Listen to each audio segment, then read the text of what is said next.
And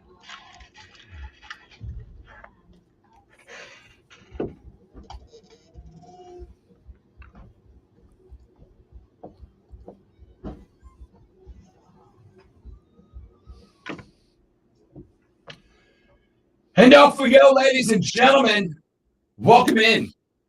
The Rob Brown Show's on your radio. This is the Fan Upstate. Howdy, y'all. Happy Wednesday. Welcome into the Rob Brown Show. Let's see what happened yesterday. So, your voice is like any other muscle. It's always worse the second and third day. I should be back to normal by tomorrow. But for right now, based on a combination of a couple of things. Number one, filling in as the PA announcer for the Greenville Swamp Rabbits last Saturday night, which is a lot of wrestling ring announcer excitement, right? And compiled with, anytime we have a dramatic weather / season change, Rob Brown just gets, Mac Jones'd when it comes to how I sound and how I feel. Yesterday, it's kind of the opposite, though. Your voice goes down instead of. It's true. That's fair. Yeah. Yesterday, the lady friend's like, "Hey, I want to do some yard work after work. I want to get the leaves up out. Right? We got trees all over the yard." So she's like, "I want to get the leaves picked up," which fine. I'm going to do whatever you ask because I'm a good guy. Dude, speaking of good guys, since you've done the leaves in your yard, you want to come and help me? No, you live in a forest. It takes like 10 times to get them all up. Yeah, And I don't even like doing it at our house. Because it's like, we're going to go out there, we're going to bust hump to get all these leaves picked up. And in 3 days, it's going to be coated again. It's like making your bed. And I know that this is an immature stance to take, but I don't understand people who wake up and the first thing they do is make your bed. I don't get that either. I mean, unless you're expecting guests like your parents or something, your mom's going to come right in and go, "Why didn't you make your bed?" Right. Who cares if your bed is made? If somebody's coming over to the house, I'll make the bed to present myself as a functioning adult. Right.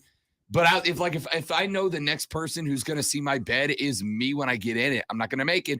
Picking up leaves is the same way. But she wanted the leaves picked up. We picked the leaves up. Well, she's got a riding lawnmower, and her strategy is run the riding lawnmower over the leaves. It dices them up. We've got the bagger on it. So, you just take the empty bags off the lawnmower, which great is easier than raking for 9 hours and then bagging for 4 more. By the way, I have this thing that I pull behind mine. It's nothing, but it's like a brush that picks them all up, and then you dump it each time so you don't have to turn the blades on. So that's she chops them up, sucks them up, blah, blah, blah, whatever. The point is, the first pass on the lawnmower, she gets done and she's like, "Why is there so much smoke?" I'm like, "Babe, that's not smoke. That's pollen and dust, right? That's not smoke. That's pollen. It was that bad." And of course, as soon as I'm out there breathing it in, my voice drops down even further to this. Well, we get towards the end of the day and the lawnmower is struggling. So I'm like, your battery's dead, right? Like, it's just a fact. This battery was supposed to be replaced 3 years ago. I'm going to run up to Lowe's and go get us a new lawnmower battery. So I go up to the Lowe's to go get a lawnmower battery. I go find the battery. I bring it up to the front. I get the stuff I need for it. I walk to the register. I put the battery on the shelf. The lady, it's like 7:15, 7:30 at night. The lady's like, late start for yard work, huh? And I'm like, well, lady friend wants the leaves picked up. We're going to get the leaves picked up no matter what it takes. And I sound like this, like actually deeper than this because I had all that pollen in my throat. And she goes, "You have a really good radio voice." I'm like, you got to be kidding me. So then there's part of me that's like, do I just drop my voice down and talk like this for the rest of my career? Do I just show up on the show tomorrow and be like, "Hey, everybody, it's the Rob Brown Show. This is what I sound like now, permanently. This is just Rob Brown now." Hey, y'all. Welcome to the Rob Brown Show. It's beautiful to see all you people smiling on a Wednesday morning. We got some sports to talk about today.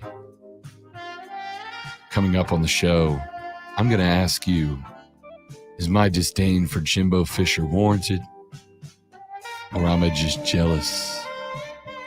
Then, a little World Series preview. The Phillies taking on the Astros. You got a side? You pulling for the team with the cheating scandal? We're the hotheads surrounded by the meanest fans in the game. Then, at 10 o'clock, Emily Adams of the Greenville News is going to join us. The smoothest talking Gamecock in all the land, y'all. We'll ask Emily about Shane Beamer's press conference yesterday. See what she has to say. Shano says he's real excited about this defense. Should you be, Gamecocks fans? We'll take your thoughts after that. Then, of course, as always, it's Wednesday. So we'll end the bad boy with some Twitter trending topics. Coming up on Sensual Sports with Robin Lonzo. Can I be real? This really ain't that bad. That's all right. I'll take it on that because fake deep voices I've ever done on the show. Today's is class. You got to take advantage of the situation. I know there are a lot of vehicles out there who just turn their air conditioner on, and yes, it is hot in here. Is it hot in here, or is it just you, baby? I think we all know the answer to that. Since you started the voice, the numbers have just started going up on the stream just because, we were like at 5. Now we've like quadrupled that. Way to go. Texture says, yes, the Sex Panther makes his triumphant return. Oh no, baby. I've been here the whole time. No, ladies and gentlemen. The bass in your car is working just fine. It's me, Robbie B, here to bring you the smoothest sports talk in all the land. 844-326-3663 if you want to chat with me.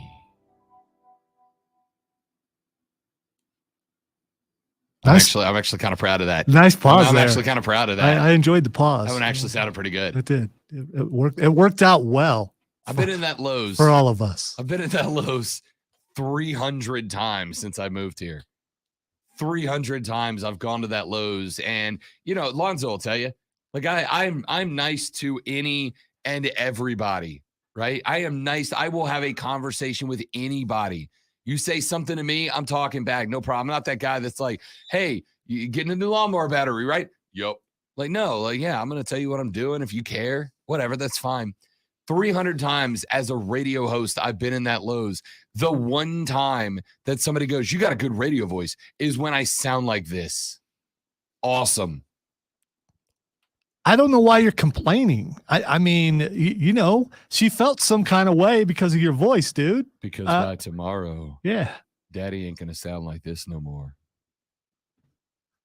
I was even gonna do this. I wish I had played that music before the show. It might have applied. All right, we got a long show lined up for us today. And all those things that I said sarcastically in my terrible Barry White impression are all going to stand as topics on the show today. Don't you ruin that moment, Rob Brown. That was all intentional, and it had feeling, it had meaning. We all felt that. Don't you take that away from us. If there's one thing that I don't do, baby, it's ruin the moment. It doesn't work. It doesn't work as good without the music. I am the moment. Ooh. God, I'm an idiot. All right. All I gotta say is the people downstairs are really proud of that. Oh, I'm sure. They are. They're like, I'm sure. Yeah, that's award winning right there. That's the reason we hired that guy. They want energy. I just don't think it's that kind. I will tell you that was the highest quality radio that was put out in this building this entire day. Hey, Rise guys, you got nothing on Rob Brown, baby. All right, I got to do actual radio here at some point. If you have not seen the story yet, and I love the story, I do. After the Gamecocks finished giving the smoke to Texas A&M, after they finished putting it on Jimbo's guys, 3 freshmen on Texas A&M's highly touted recruiting class have been suspended for a game amidst the 3-game losing streak. where the conversation has turned into LOL $80 million buyout. Good luck with that, Ags. 5-star defensive back Denver Harris, 4-star wide receiver Chris Marshall, and 4-star offensive lineman PJ Williams were all sidelined over a post-game locker room incident after A&M fell 30-24 to South Carolina. Harris is Rivals' number 21 overall player in the 2022 class after being the Athletics freshman All-American team last week. Marshall has logged playing time. Williams is part of the offensive line's depth, which they rotate a lot of guys in and out. Why did they get suspended? While the official reason has not been put out, let's just say that the popular story floating around on the internet that has at least some level of sincerity to it is Lonzo, bro. Apparently, these 3 dudes decided to do their best Cheech and Chong impression in the locker room. Is this, after they took the L. Is this like a normal practice, possibly? Because you don't just suddenly go, you know what, let's do this. Have they been doing this all along? I'm going to go, there's no way. Now, I wouldn't go no way. There's a low percentage, but here's why. So, I mean, you might do that at home, but you're in. Well, they were. No, they're in the away locker. You don't do that in the away locker room. Maybe you try that at home, or maybe you got away with it in your home locker room and thought, you know what, we're good. Let me give you this. Was Jimbo in there with them?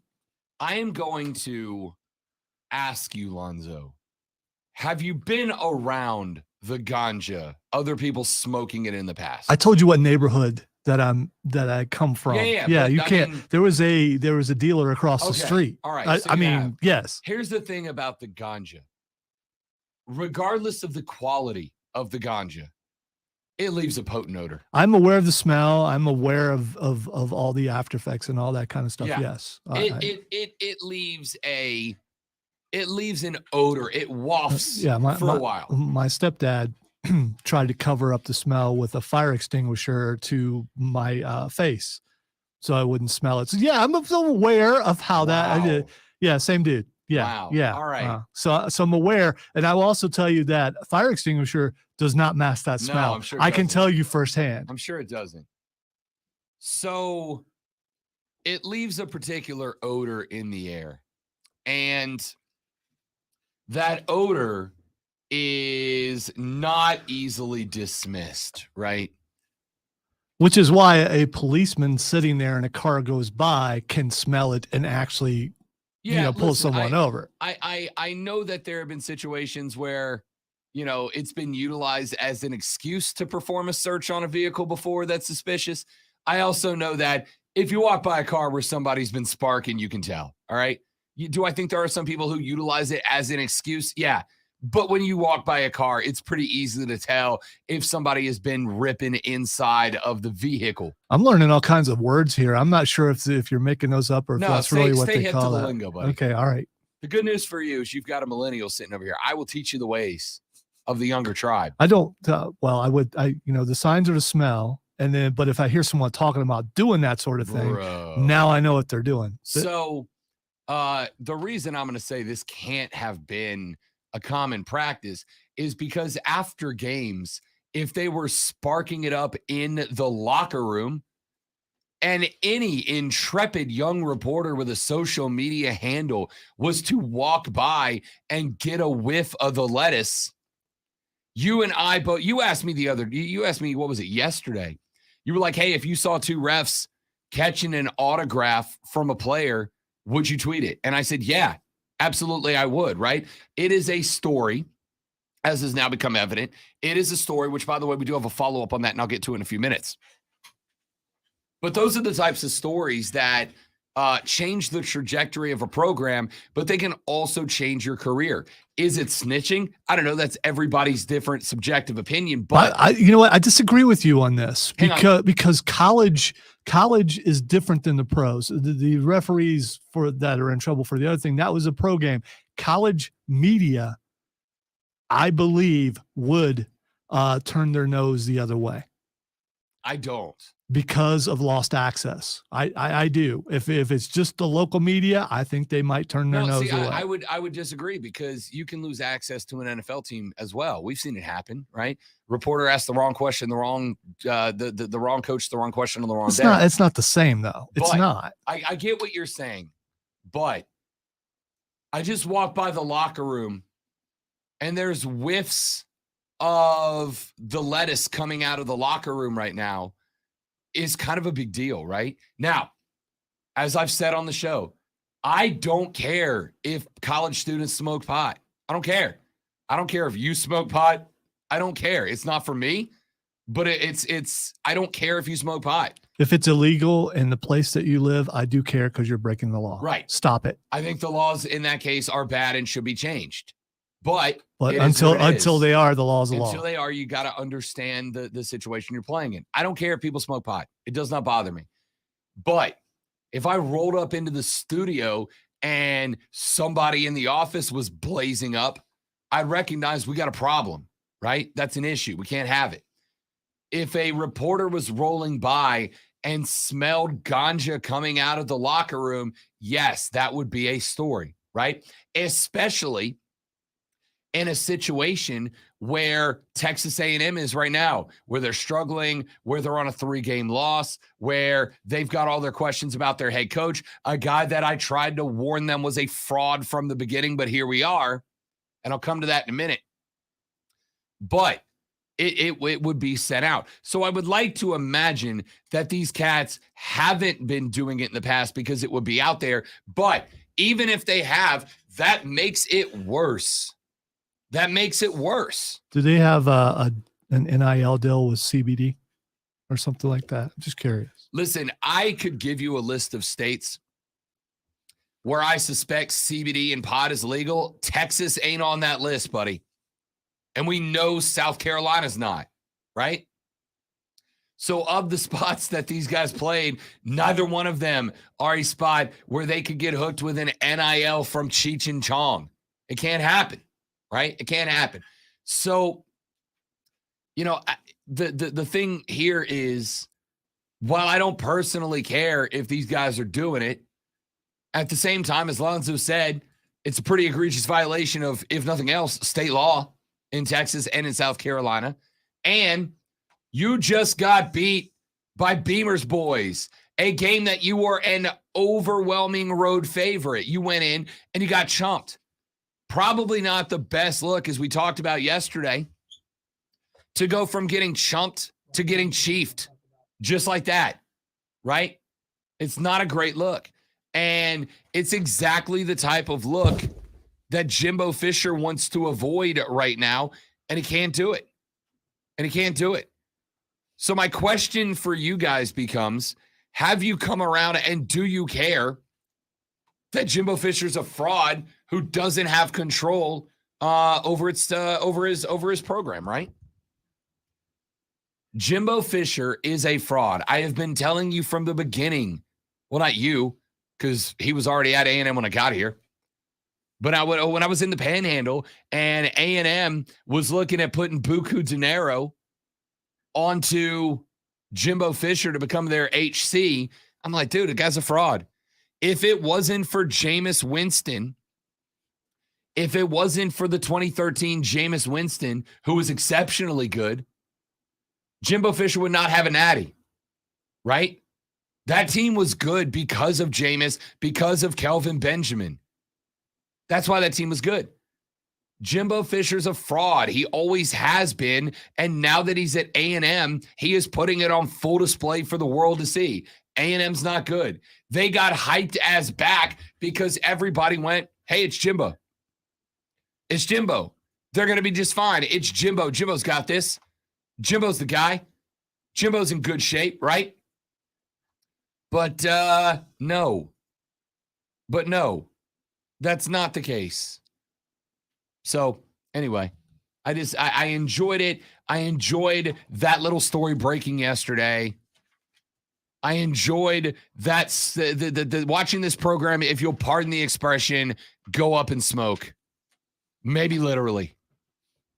3 players blazing in the locker room after they got smoked by South Carolina, deciding that's the way. And don't get me wrong. If you got a bad day at work, you had a rough day at work, you took some L's, you want to go home, and you want to medicate yourself that way, have at it. It's your life. Go bananas. That's fine by me. I don't care. Just like me, I got a bad day at work. I go home, and I know that my bottle of Angel's Envy is sitting there waiting for me. I got no problem with it. But, dude, not at work. Not at work. If I have a bad show and the boss comes around the corner and sees me knocking back 3 fingers of Angel's Envy sitting at my desk, I got a problem. And so does the radio station. Well, you've never had a bad show, and I've never seen you have a bad day. So, I mean, maybe you're just making up reasons. I'm just saying. I mean, that's nice of you to say, but, it just is what it is, and that's okay. That's okay. All right, ladies and gentlemen, a lot more coming up. 10 o'clock, Emily Adams of the Greenville News going to join us on the show. We'll talk a little bit about that win over A&M and what the next matchup against Mizzou looks like. Little revenge game here for the Gamecocks, and a game that, if they win, gives them bowl eligibility. You remember that goal preseason that we all set? That goal preseason that we all thought, if they accomplish this, we'll go ahead and call it a successful year. They could knock it out within 4 games to go. We'll talk to Emily Adams about that. Talk a little Clemson ball later, because I noticed something in that game that I think if Clemson gets corrected, maybe they'll have a slightly better chance, if they make it to a playoff, to make a run at Ohio State, at Georgia, at Tennessee, at Alabama, at whoever. All that more coming up on the Rob Brown Show on the Fan Upstate.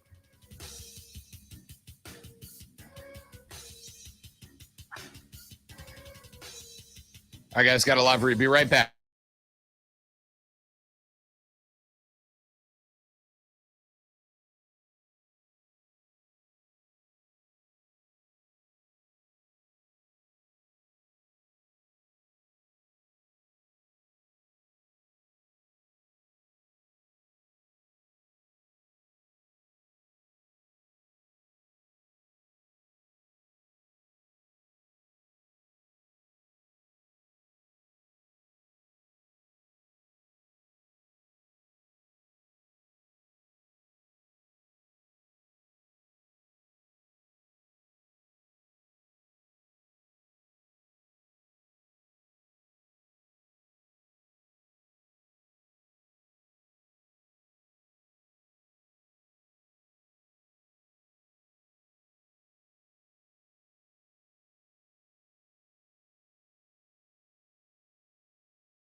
because he likes to talk. So do we all.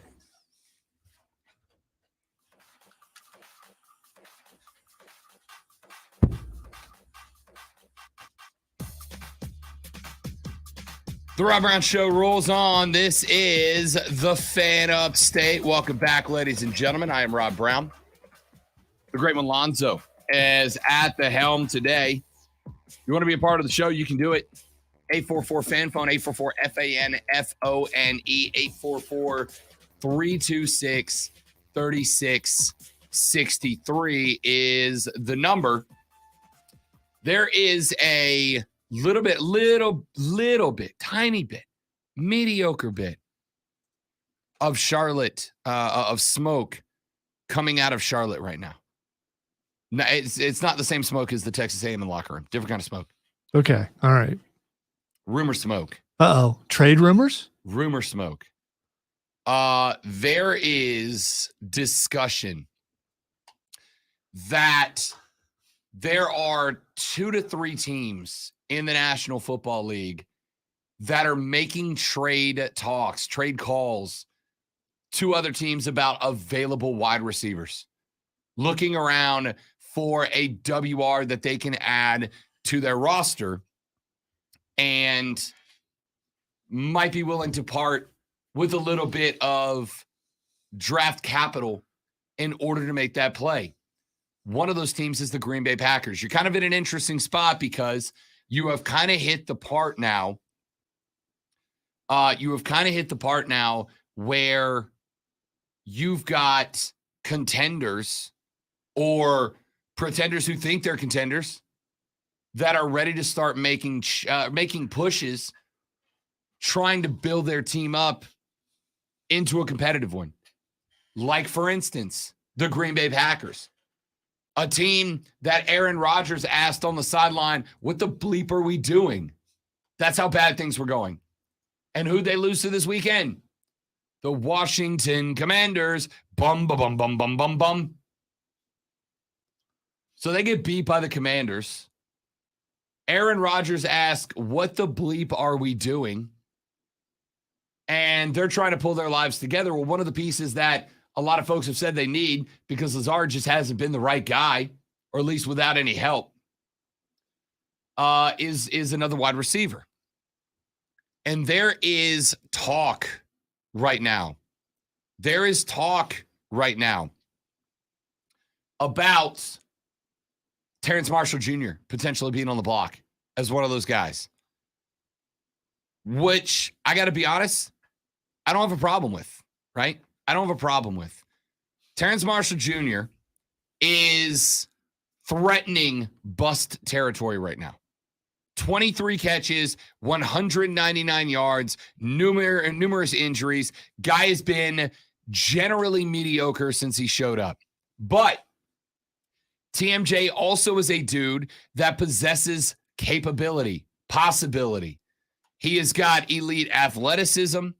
He is a dude that you can play him on the outside as a number 2. He is absolutely a red zone jump ball threat. And I think you're looking at a dude that you could pick up a 3, maybe a 4th round pick for, right? I'm thinking likely closer to 4. But if teams are desperate, and I think Green Bay is, I think Tampa is, if teams are desperate and a couple of teams are desperate, you might be able to push that up to a 3, right? I like TMJ. I was excited about TMJ coming out of LSU and ending up in Charlotte. I thought he was a guy who could really fit a position that the Panthers need, and that is that uber athletic jump ball go-getter on the outside. But to say that Terrence Marshall Jr. has been anything but disappointing so far would be, in my opinion, wrong. He wildly has been disappointing. And now we're at a part where there are NFL teams out there that are looking for trades. There are NFL teams out there that need a wide receiver. I just gave you 2 in the NFC with Green Bay and with Tampa Bay. Both of them need exactly the prototype type of receiver that Terrence Marshall Jr. is, and he really has accomplished nothing on our offense at this point. Yeah, but can you blame Terrace for that? It's not Terrace's fault. It's maybe the quarterbacks. But there is it his work ethic? So if it is, I think if you're a GM for another team, you're going, okay, you're putting Terrace out there. Why is he not on the field? It's not because you have an abundance of talent and he just can't get on the field. There's got to be some other reason. By the way, if I hope the Panthers are able to get something for him, and I hope he goes somewhere else and is able to succeed, but there's a reason he's not out there. And I don't know that you can get a lot for someone who's not playing.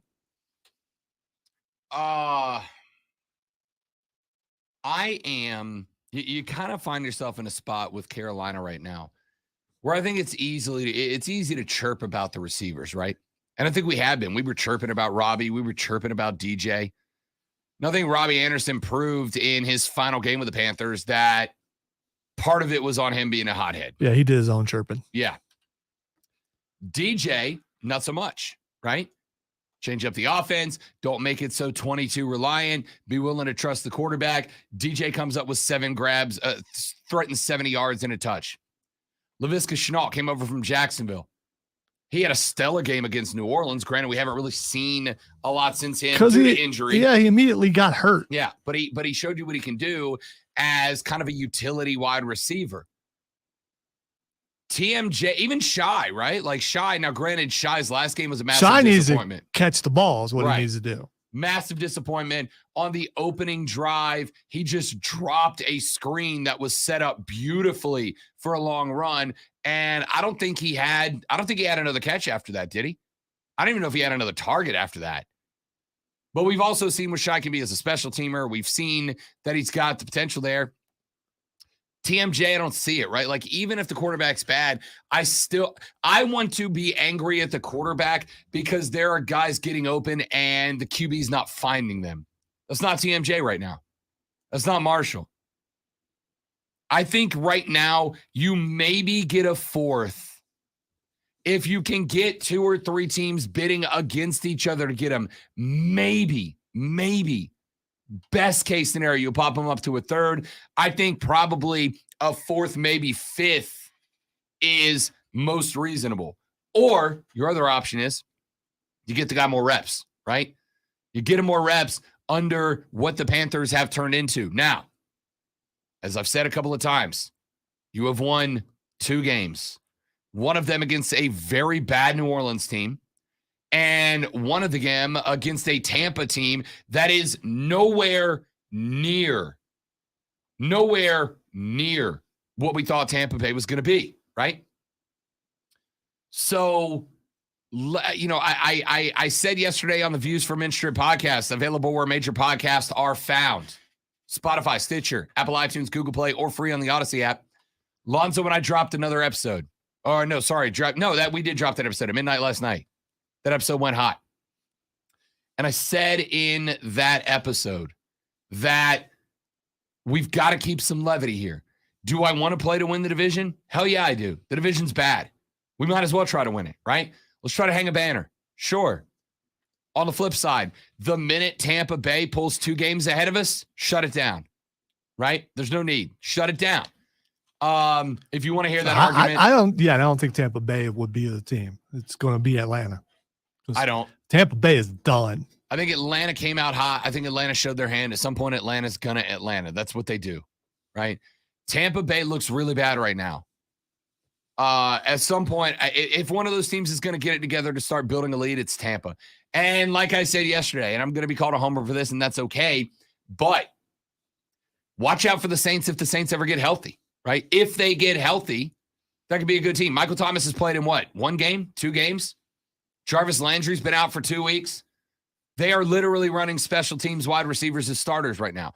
If they get healthy, watch out for the Saints. They might be interesting too. This division may be dynamically different at the end of the year than it is now. But for now, the Buccaneers play the Ravens tomorrow night. If they lose that game, Then Sunday afternoon, Carolina and Atlanta are playing for the divisional lead. We're right there, right? Now, granted, right there is well below NFL average, but we're right there. But you've got to make a decision on TMJ. I would love for this to have happened 2 weeks earlier, because then you can go to TMJ and go, all right, here's the deal, dude. We need you to pitch in. Like, we need you to do something here. We need you to step up and make some plays. We need you to be happening. And then he got 2 weeks to let him play it out. Problem is, the trade deadline is Monday. Well, and the other thing is, Wilkes has done what he has done. He's allowed a lot of people to be on the field that weren't before. And he has said in many of his press conferences that he believes practice squad is to develop players for your team. And he has no problem with bringing practice squad players up. I think if Terrace Marshall Jr. was good enough to keep on the team, he'd be playing more. And he's just not. Yeah, I don't disagree. TMJ is not hurting. TMJ is not hurting because just because the Panthers are bad, right? Robbie was hurting because the Panthers are bad. McCaffrey was hurting because the Panthers are bad. TMJ was hurting because TMJ just has not made the right move. TMJ has just not gotten to the level that he was expected to get to when he got brought in. And as I've said continuously, while I do absolutely want to play for the division right now, at the same time, I want to be building for the future. And you do that through the draft. So if I can flip TMJ for a third, maybe a fourth, I might go ahead and make the move, right? All right. Jimbo on Twitter says TMJ going to the Packers would be such a disservice to him, given Rodgers' impatience with young receivers. That may be true, but Marshall on Green Bay, he might actually be the best receiver there. Lazard's still really good when he's healthy. Yeah. He might be, but then again, if he would be the best receiver on the Packers right now, we'd see more out of him in Carolina. Even if the quarterback's bad, the offensive line ain't bad, but even if the quarterback's bad and even if the coaching has been bad, we'd still see him showing up in certain situations. Even in the 2 wins, we haven't seen TMJ really show up, right? But it's a big deal when he's on the field. I mean, the announcers, Marshall is on the field because he just is not out there. You keep waiting for him. You keep waiting for him. And on top of that, Jim, at Cold Take Jim on Twitter, on top of that, keep in mind, do you think I was hoping it was Jimbo Fisher, but it's not. So I wish Jimbo Fisher would call the show. He might get a bigger clown nose honk than Roger Goodell. The other aspect of that is, do the Panthers care if a trade to Green Bay is a disservice to TMJ? No. What they care about is a draft pick they're getting back, right? Now, let me say this very, very loudly. Well, as loudly as I can right now. Let me say this very, very loudly. This is not me reporting that TMJ is being traded. This is not me speculating that TMJ is being traded. This is not me saying that I believe TMJ is getting traded. I'm not. I am simply saying. You don't have sources? #sources. I am simply saying that if the Panthers have decided that we'll make a play for the division, but we want to keep our eye towards building in the future, and you are looking to stockpile draft picks, a.k.a. the Belichickian way, TMJ is the next guy up. It's not Brian Burns. It's not Gross Matos. It's not Woods. It's not Shin. It's none of the guys on defense. It's none of the guys across the line. If there's a dude who's next up, there's 2 names. Cam Irving, who would be a serviceable starter for a lot of teams and is a backup with us. And it's TMJ, a guy who frankly might want a change of scenery out of Carolina to take that next step. So we'll see. Not calling for a trade, saying it's a possibility, and nothing more. Let's take a break. When we come back, we'll put the bow on hour number 2. I got a lot more stuff to talk about. James said, Rob's reporting TMJ being traded. Trey says it seems like keeping TMJ has more upside than a draft pick. Maybe. We haven't seen it yet, right? We haven't seen it yet. And if you are working towards building a foundation, having a guy next year that also shows upside as a wide receiver, but is cheaper and on a longer contract might be more valuable. That might be the right play. We'll find out. Rob Brown, Lonzo, you. The Rob Brown Show's on the radio. It's the Fan Upstate. You said putting a bow on hour number 2. You know, if you want to jump down hour number 2, I'm down with that. Also, Rob, Terrace doesn't have an N in his name. I know that. I watched him play at LSU a lot. I don't intentionally pronounce it. I just say it so fast. I made a point to say the name several times because I don't want to correct on the air. So fast, Terrace Marshall Jr. That like it sounds like there's an N in there. Yeah.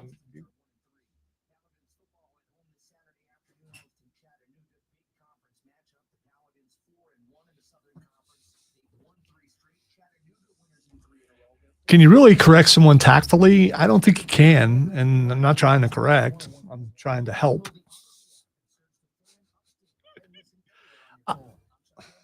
You're right, James. I mess with time travel. My bad.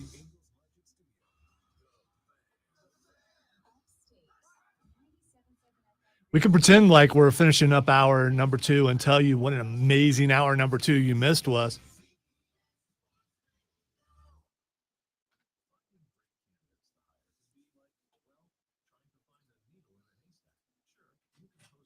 Hour number 2, that was the best hour we've ever done, and you guys missed it. I don't know where you were. Stop messing with time travel.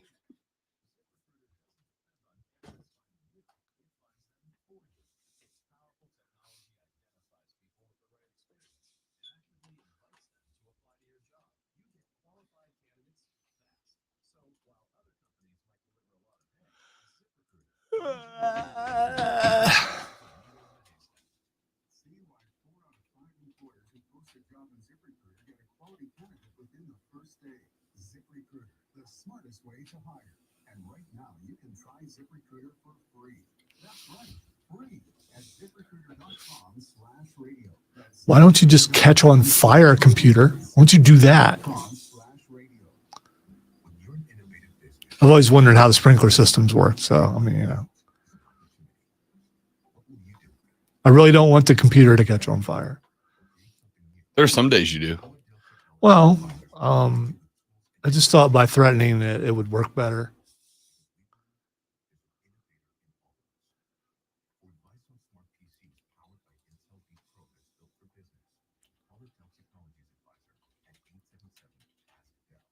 What's for dinner? Burgers?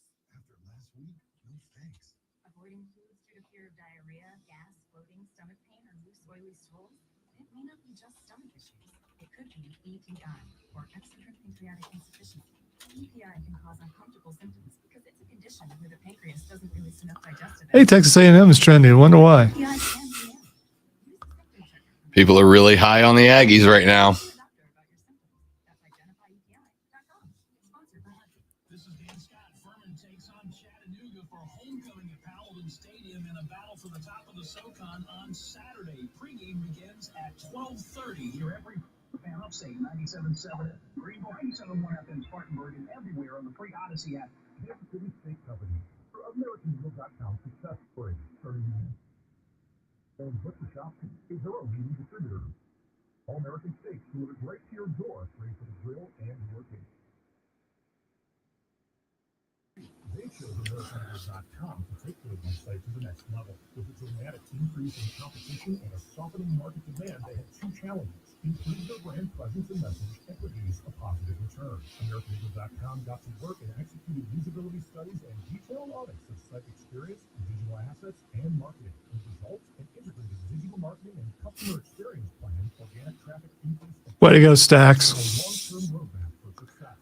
If you love great steaks, go to KansasCitySteaks.com. The website designed What does Sax do? online food So just results. mentioning someone from the afternoon on a tweet about the thing we just talked about. Mm. Welcome to AutoZone. What are you working on today? Thinking about gas money. You know, changing your oil with full synthetic oil. So those guys, I mean, Were they arrested? Were they, I mean, they just got in trouble? How is it reported that it happened? The guys who lit up in Oh, it's I mean, it started as a rumor and it's just been persistent, but it's one of those things where sometimes you have to address dumb things that are rumors, even when they're so ridiculous, right? In order to stop them from spreading.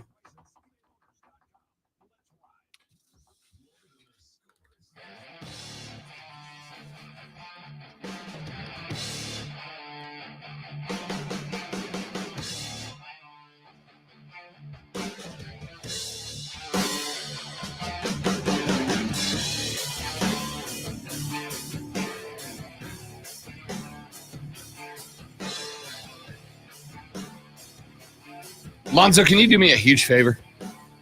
Well, no, never mind, because you got the intro in. I was going to say, can you get that really killer funeral music you have? Because we've got to hold a very brief eulogy here on the show.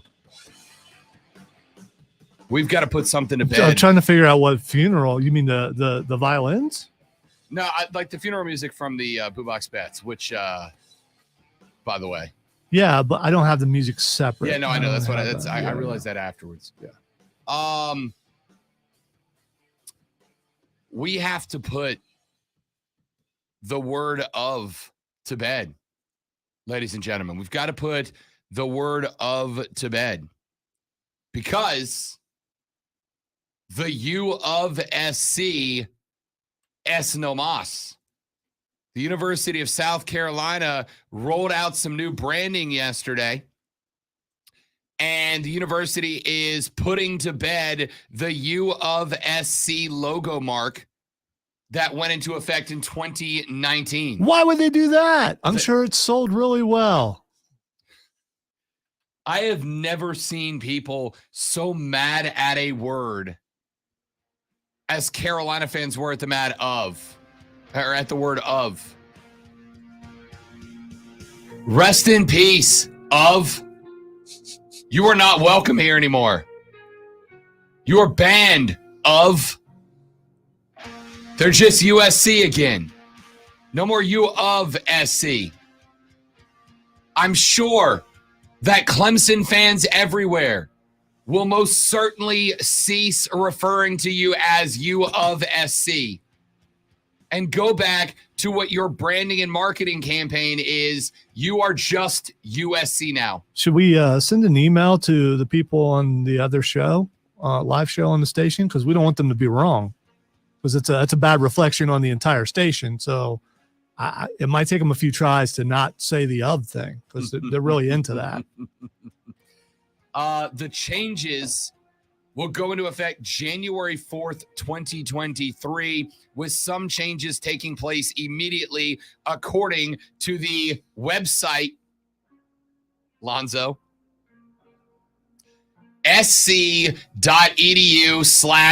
of SC. All right, never mind. Don't send them an email. They might have fun with that. I love going to their website. I saw this pop up. This goes back to the flat earthers and around the world thing. It's the same sort of thing. Yeah. I got super excited. The lady friend hates the of in U of SC. And so do I. It's stupid because you're bowing down to California. Yeah. And don't do that. She sent me a screenshot of their website, which has USC Streamline's logo, introduces new spirit mark. USC is back and here to stay. The University of South Carolina announced today it will retain its iconic tree and gates as the official academic logo and will introduce a new USC spirit mark. The university will also sunset the use of U of SC adopted in 2019. So I'm like, oh, let me get the website. Let me take a look at the full website. Let me get the full story here. I want to take a look at that. sc.edu/U of SC. Hey, it's hard to change those things because it's I a know. .gov. It might take a little bit. Or I know it takes .edu, some my time. bad. And that's why Jan 4, 2023 will be the date that everything officially goes into focus, and the U of FC will be dropped from everything. But yes, I did find a slight bit of comedy in going searching for the death of, and finding the death of on the website U of SC. But jokes aside, it is the right decision. Jokes aside, it is the correct decision. Don't kowtow. Own it. You're USC. Work to make them the other USC. You want to know how you make them the other USC? Get good at everything. The new logo is pretty dope, too. I actually really like it. I really like it. They use the Block C font to put USC across a red background with a banner that says 1801 underneath it. It's a good logo. It's the right move. But it's not going to stop me from laughing at no more U of SC on the website, uofsc.edu. Let's take a break. Hour number 2 is around the corner on the Rob Brown Show in the Fan Upstate. Way to go. You stole their joke. Courtney said USC was a university before California was a state. Yeah, Trey says the same thing on the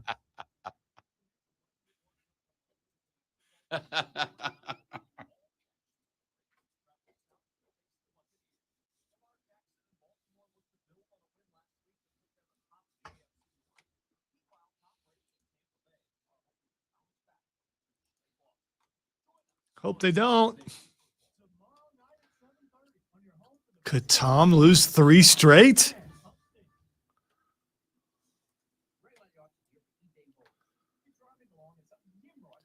Haven't made it all the way through a Thursday night game yet, but if he's going to suffer, I might actually watch.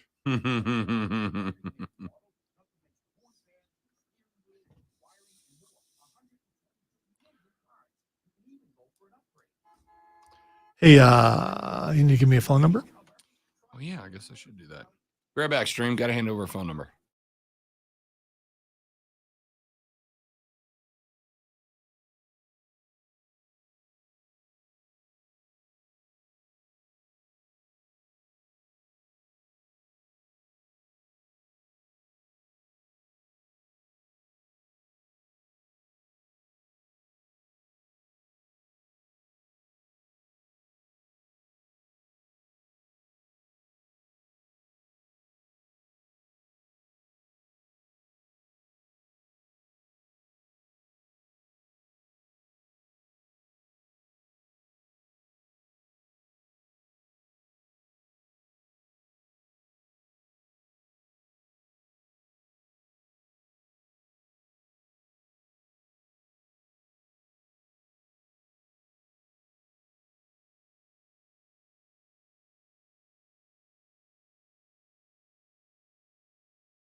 Off.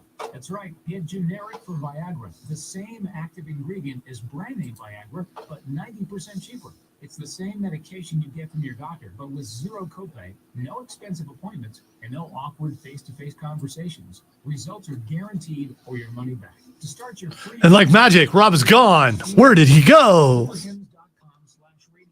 I don't know. .com/radio for your free online visit. FORHIMS.com/RADIO. Dell Technologies provide growing businesses with the tools to do incredible things because we believe there's an innovator in all of us. For advice on smart PCs, Dale. Raise hell, praise Dale. I can't stand him anymore. Who? I think he's talking about Tom Brady. Oh. I'm just guessing. If he isn't, he should be.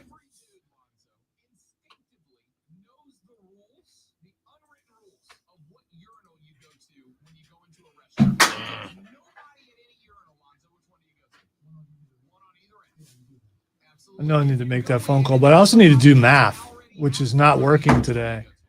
Stop breaking stuff. I hit my phone. Yeah, you look down like you're about ready to fall. Just, saw that out of the corner of my eye. I could be wrong.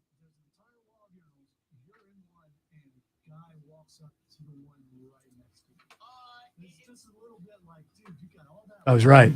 He was talking about Brady.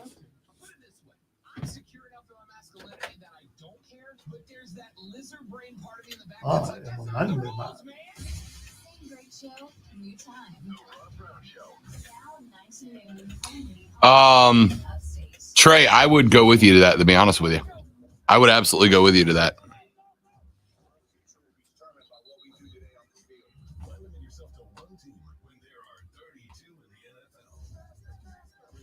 Sunday triple headers, Monday and Thursday night football. You get it all on one station. The Fan Upstate. 97.7 Greenville, 97.1 Spartan. Does not appear to be answering the telephone. Founders knows you must use your best money-saving strategies to reach your full financial potential, including finding the best interest rates on your credit cards. In our current economy, you've got to make every dollar count. That's why Founders offers low balance transfer rates on all their credit cards. Get the most out of your credit card. Visit foundersfcu.com/cc to apply and save today. Terms and conditions. Sure, you get the right day and time. And Okay.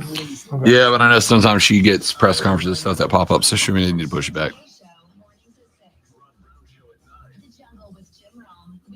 It's just ringing too, no voicemail. So She may be on the phone. yeah, that's what I say. Finding great candidates to hire can be like, well, trying to find a needle in a haystack. Sure, you can post your job to some job board. All you can do is hope the right person comes along, which is why you should try ZipRecruiter for free at ZipRecruiter.com/free. ZipRecruiter doesn't depend on candidates finding you. It's powerful technology. What week is that Thursday game? With the right experience. I think 2 weeks. I think they only get a 1 week break from Atlanta. Candidates fast. So while other companies might deliver a lot of hay, ZipRecruiter Yeah, November 10th. looking for the needle in the haystack. 4 out of 5 employers who I might drive up for that. ZipRecruiter get a quality candidate through the site within the first day. ZipRecruiter, the smartest way to hire. And right now, you can try ZipRecruiter for free. That's right, free. Just go to this exclusive web address, ZipRecruiter.com/free. Excuse me. ZipRecruiter.com/free. ZipRecruiter.com/free. All right, let me get us back on the air and then I'll try again. I just texted her. Just hang out until she texts me back. Okay. Warehouse in first break. Okay.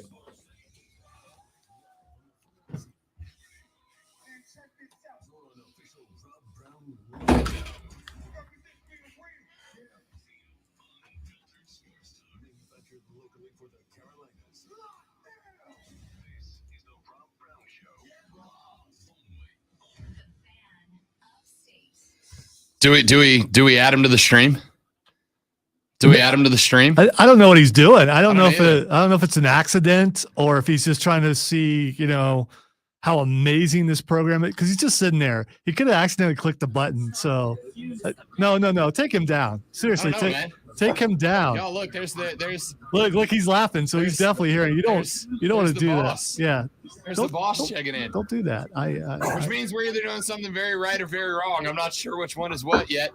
He's got it's. I can't tell if that's a laugh or a scowl on the face. I want it noted that I asked that you be taken off the stream because I just want you to. I know I could physically do it myself, but yeah, it's.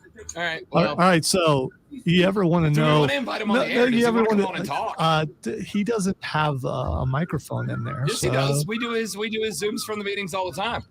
Yeah. Are you coming on to say hi, boss, or When are you just looking at us from a distance? when you're worried that. yeah, he's got a mic. Put him on. All right, I did. When you're worried that Big Brother is watching, apparently sometimes he is. You've tripped Lonzo's paranoia, boss man. I believe I've been here like 2.5 years. I actually think this is the first on-air appearance of Big Mark, the Big Boss, on the show. Well, if I'm not going to get an invitation, sometimes I just have to infiltrate. Yeah, there we go. What? All right. So I got nervous. I forgot to push the on button. What? What did we do or not do, boss man? If I'm not going to get a formal invitation, I'm just going to have to infiltrate. Okay. I respect that.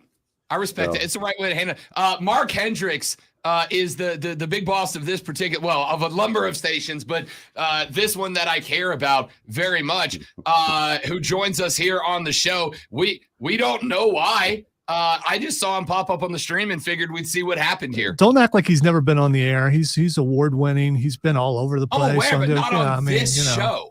Not on this award-winning show. What are is we true. doing here, boss man? This surveillance, look, I'm acting like YouTube, like big tech. I'm the big tech eyeballs, the ears. I'm looking in on you, making get sure it. you're flying right or I get it. wrong. I'm not saying you've tripped Lonzo's paranoia, but I'm not saying that for the record. I don't think he needs any help in that department. All right, well then while you're here, are the Panthers starting PJ Walker or do you go back to Baker on Sunday against Atlanta? PJ Walker. I think they've already made that announcement, haven't they?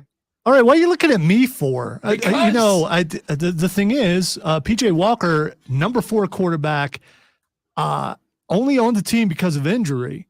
And then you've got the guy who was the number 1 quarterback and the guy who's the number 2 quarterback reportedly being available. I think you go for the guys who beat this guy out in the first place. What's the record? PJ Walker is 1-1 under Coach Wilkes. Baker Mayfield nor Sam Darnold have played, so they have 0 record under Coach Wilkes. Right.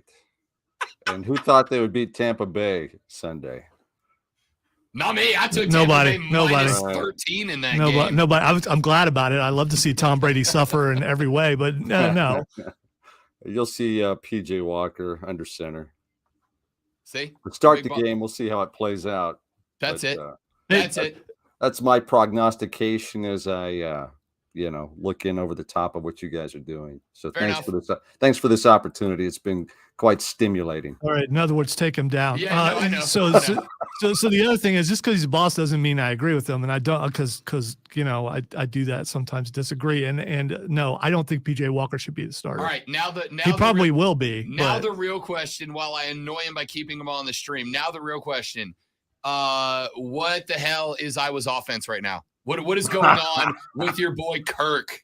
Did you say the word Iowa and offense in the same sentence? Yeah, it was a little tickle when I said that. They were playing a superior team Saturday, so dramatically. There's that.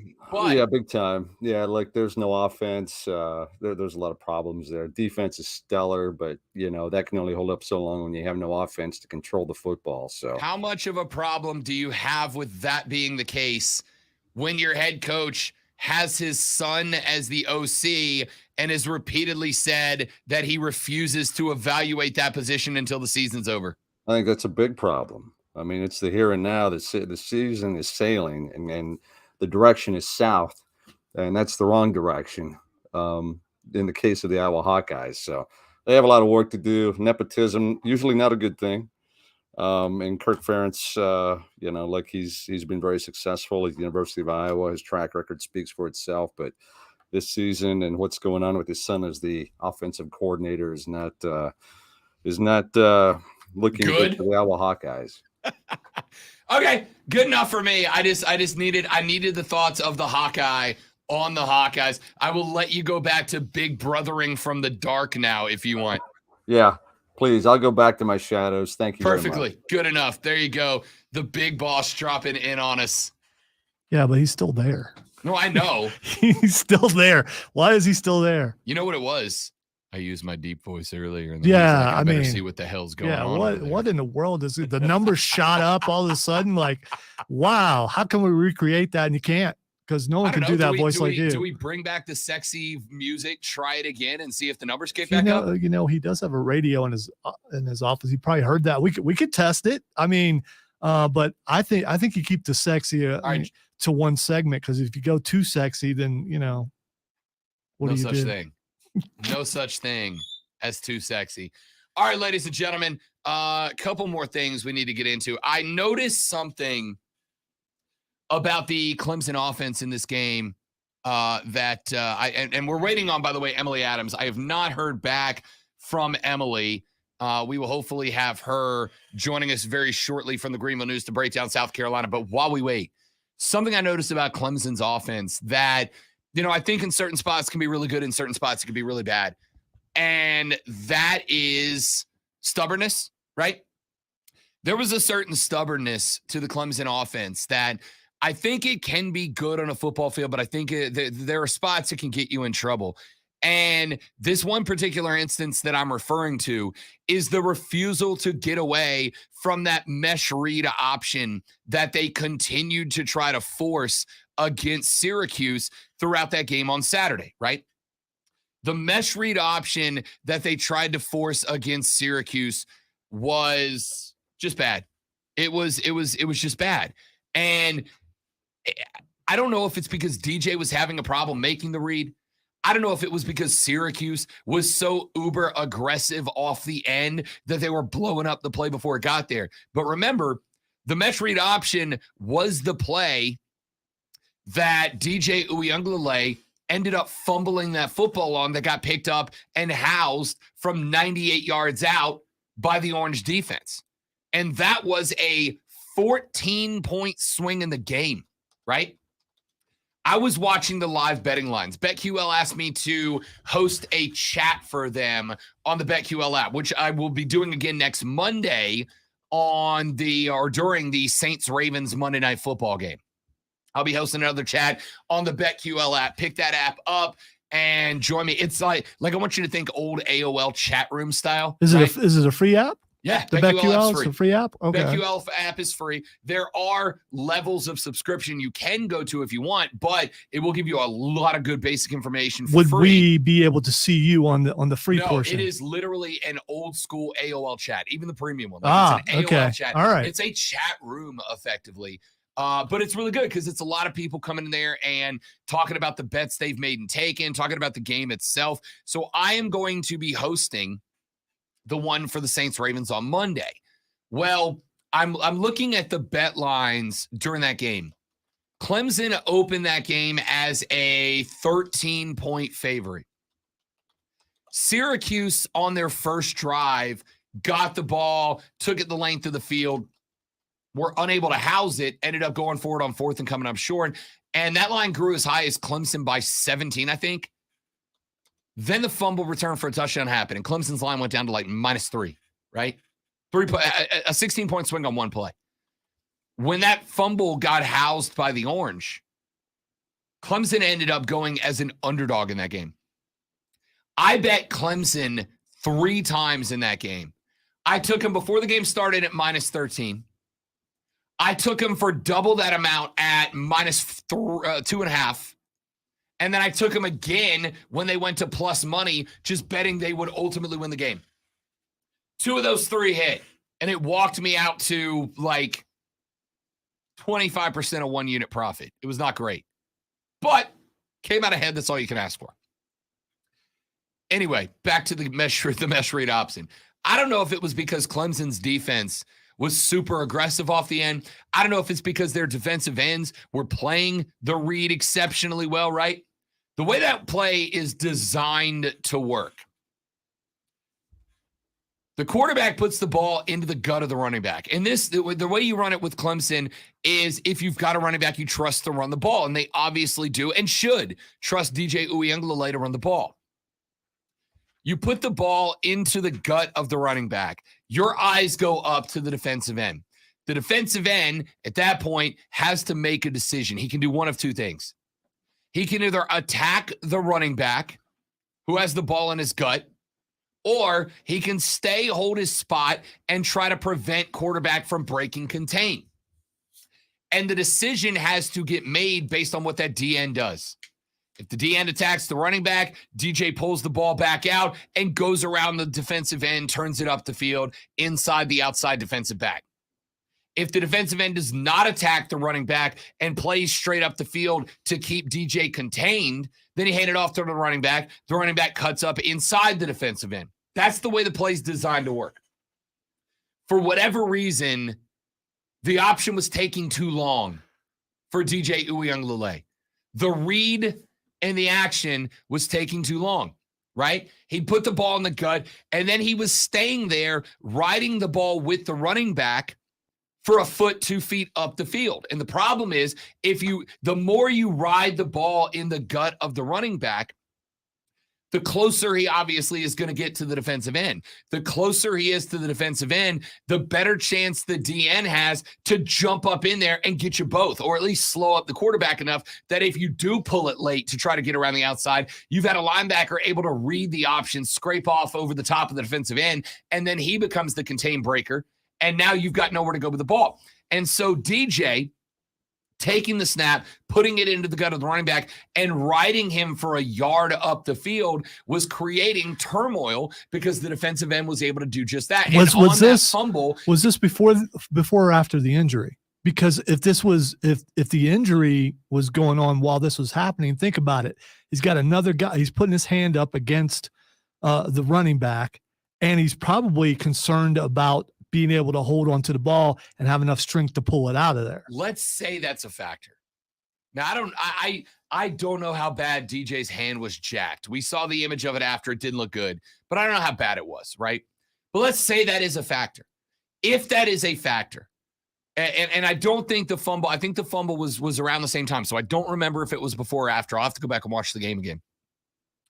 But if that's the case, and there's such a problem with DJ's hand that a mesh read handoff is taking that long, you got to stop running that play, right?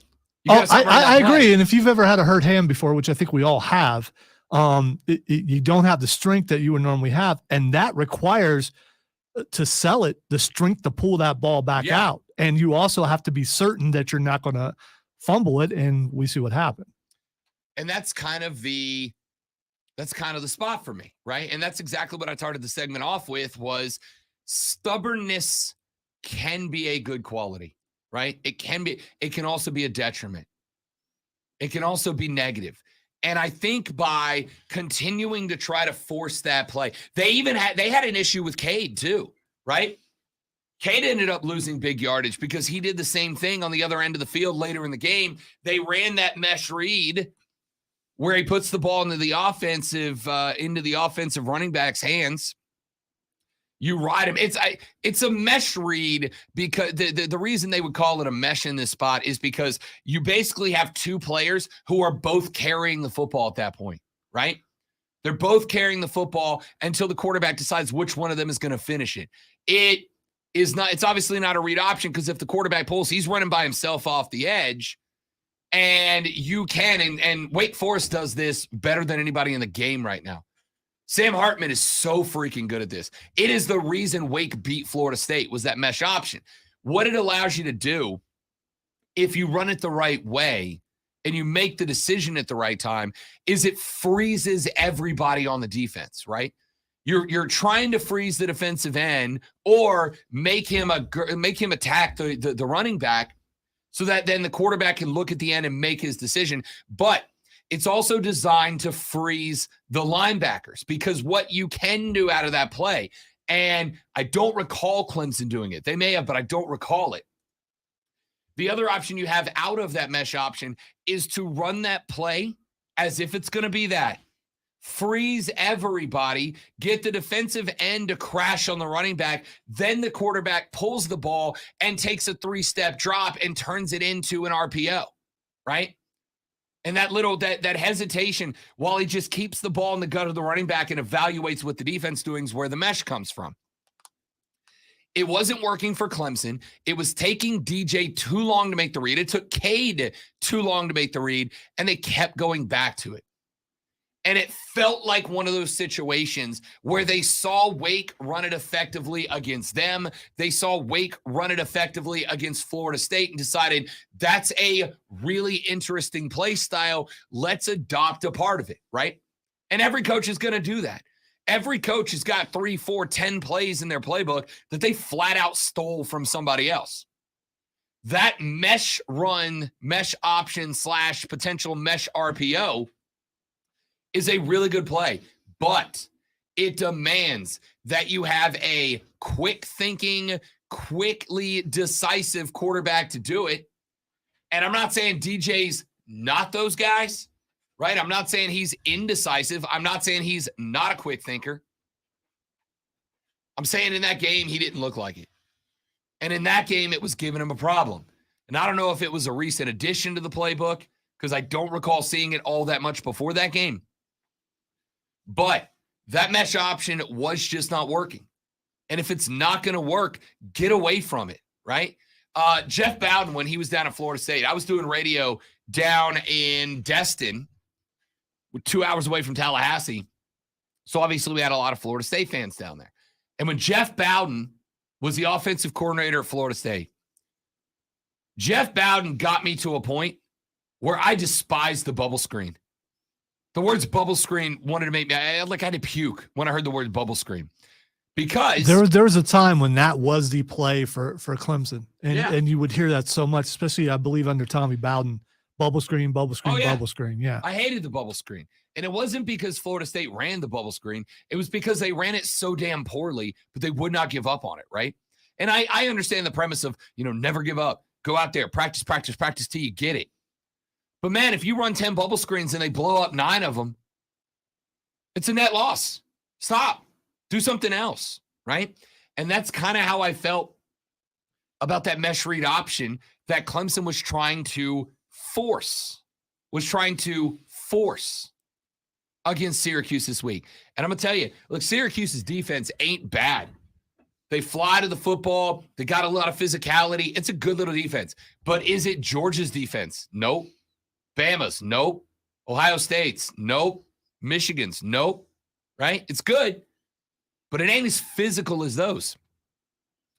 And if you're not those physical, right? If you're not as physical as that, or if you are as physical as those defenses and Syracuse can stop the mesh screen, you better either commit a whole week to practicing and getting it right or scrap the damn thing and do what you're good at. I would rather a defense know what I'm going to do when I'm really good at something than be unpredictable at something I'm not good at. Now, maybe now that they've got it into the playbook, now that they ran it a lot against Syracuse as a bit of an experiment, maybe with the week, and by the way, sitting on the bye. So they got all the way till November 5th before they run into Notre Dame. Maybe they put the work in to get it right. Maybe they put the work in to teach DJ. This is the read. This is what you're looking for. I want you looking at the defensive end's hips. If they're tilted inward, keep it. If they're tilted outward, give it. If his feet are pointed toward you, keep it. If they're pointed straight up the field, let it go. Look at the helmet, right? Make the read. Hold it here, but don't ride the running back forward. Hold it back from him so that the linebackers have to stay frozen. And if you pull it, you get to the outside, you can win the foot race against the linebacker. Spend the time working on it for 2 weeks. But if you don't, and it's the same mesh option and the same success that they had against Syracuse, you'll still beat Notre Dame, you'll still beat Louisville, you'll still beat Miami, and you'll still beat South Carolina because you're just better than they are. But if you win that ACC title game, and if you make it to the college football playoff, and you run that offense, you're going to get smoked by one of the big dogs. Yeah, Daniel on the stream says, how do you think Clemson stacks up right now against OSU, Michigan, Georgia, Tennessee, and Alabama? Teams possible for the playoff. I fear their lack of blowouts against poor teams and lack of strength of schedule can hurt them. It's kind of been saying that all along. And here's the problem, and I agree with Daniel, you're struggling with these teams who, even though I still believe are pumped up a little bit and ranked just to make Clemson look better, Clemson's not doing what they need to do against those teams, and it's going to hurt them. And until we see where they're going to be in the CFP, I'm not sure that they're that close to being in the playoff. I will tell you right now, Clemson wins out there in the playoffs. That's just, to me, that's just a fact, right? They went out there in the playoffs, and that includes an ACC championship. They went out there in.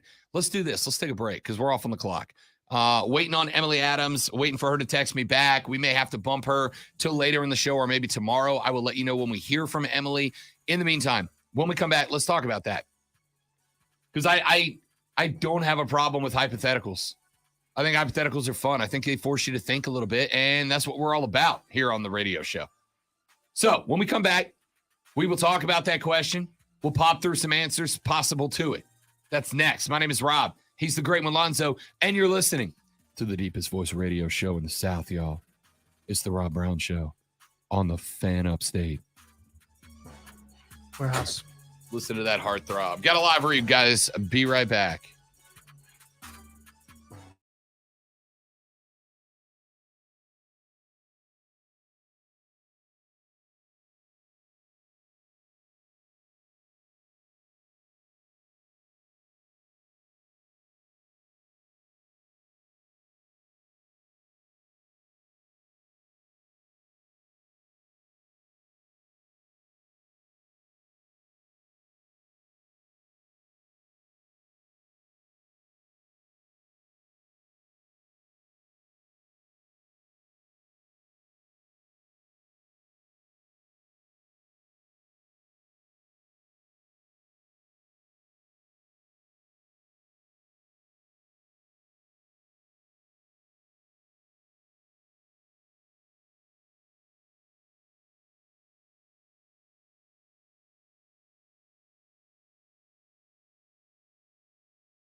All right, we're back, ladies and gentlemen.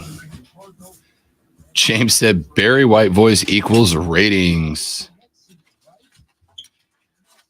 Somebody on the text earlier dared me to do a full segment in the Barry White voice. You did. It was pretty close.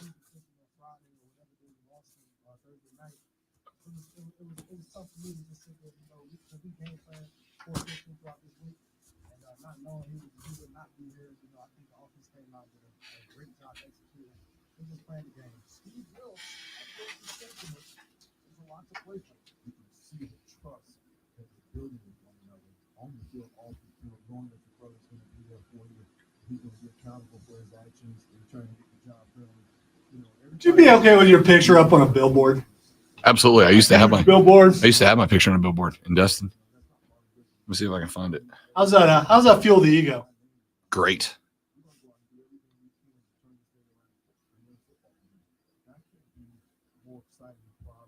Did you have to wear khakis?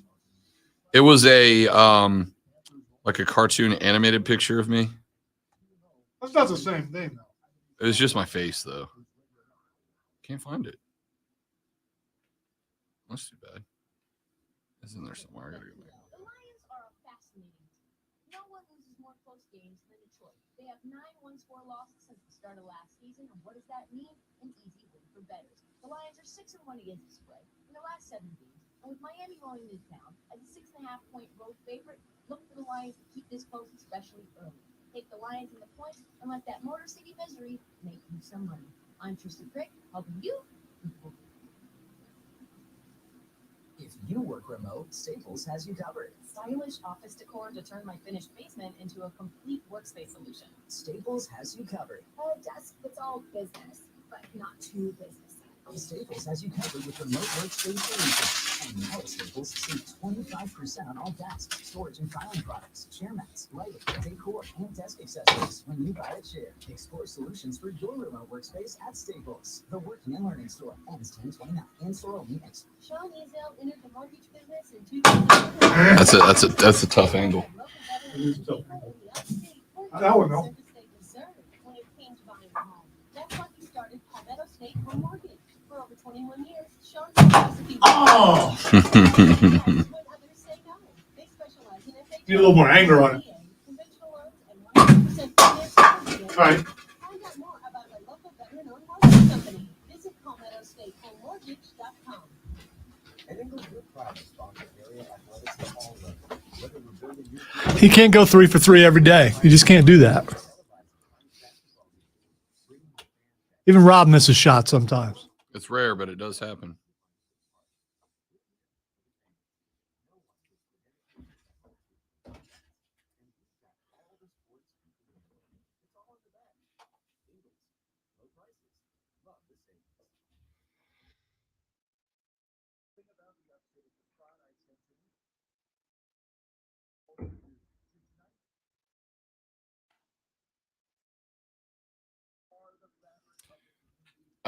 That's funny. Except for the most part, nobody ever smiles on Woodruff Road. Nobody. Unless you're listening to the Rob Brown Show while you're sitting on Woodruff Road. Of course, you're smiling.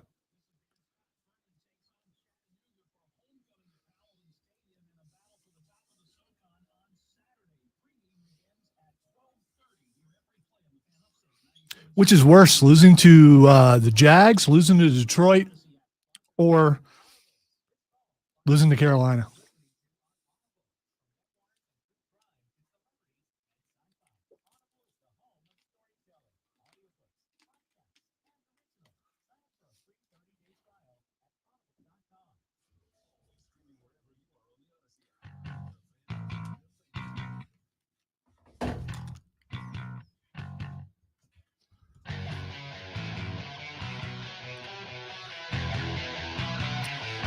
The Rob Brown Show rolls on. It is the Fan Upstate. Rob and Lonzo and you.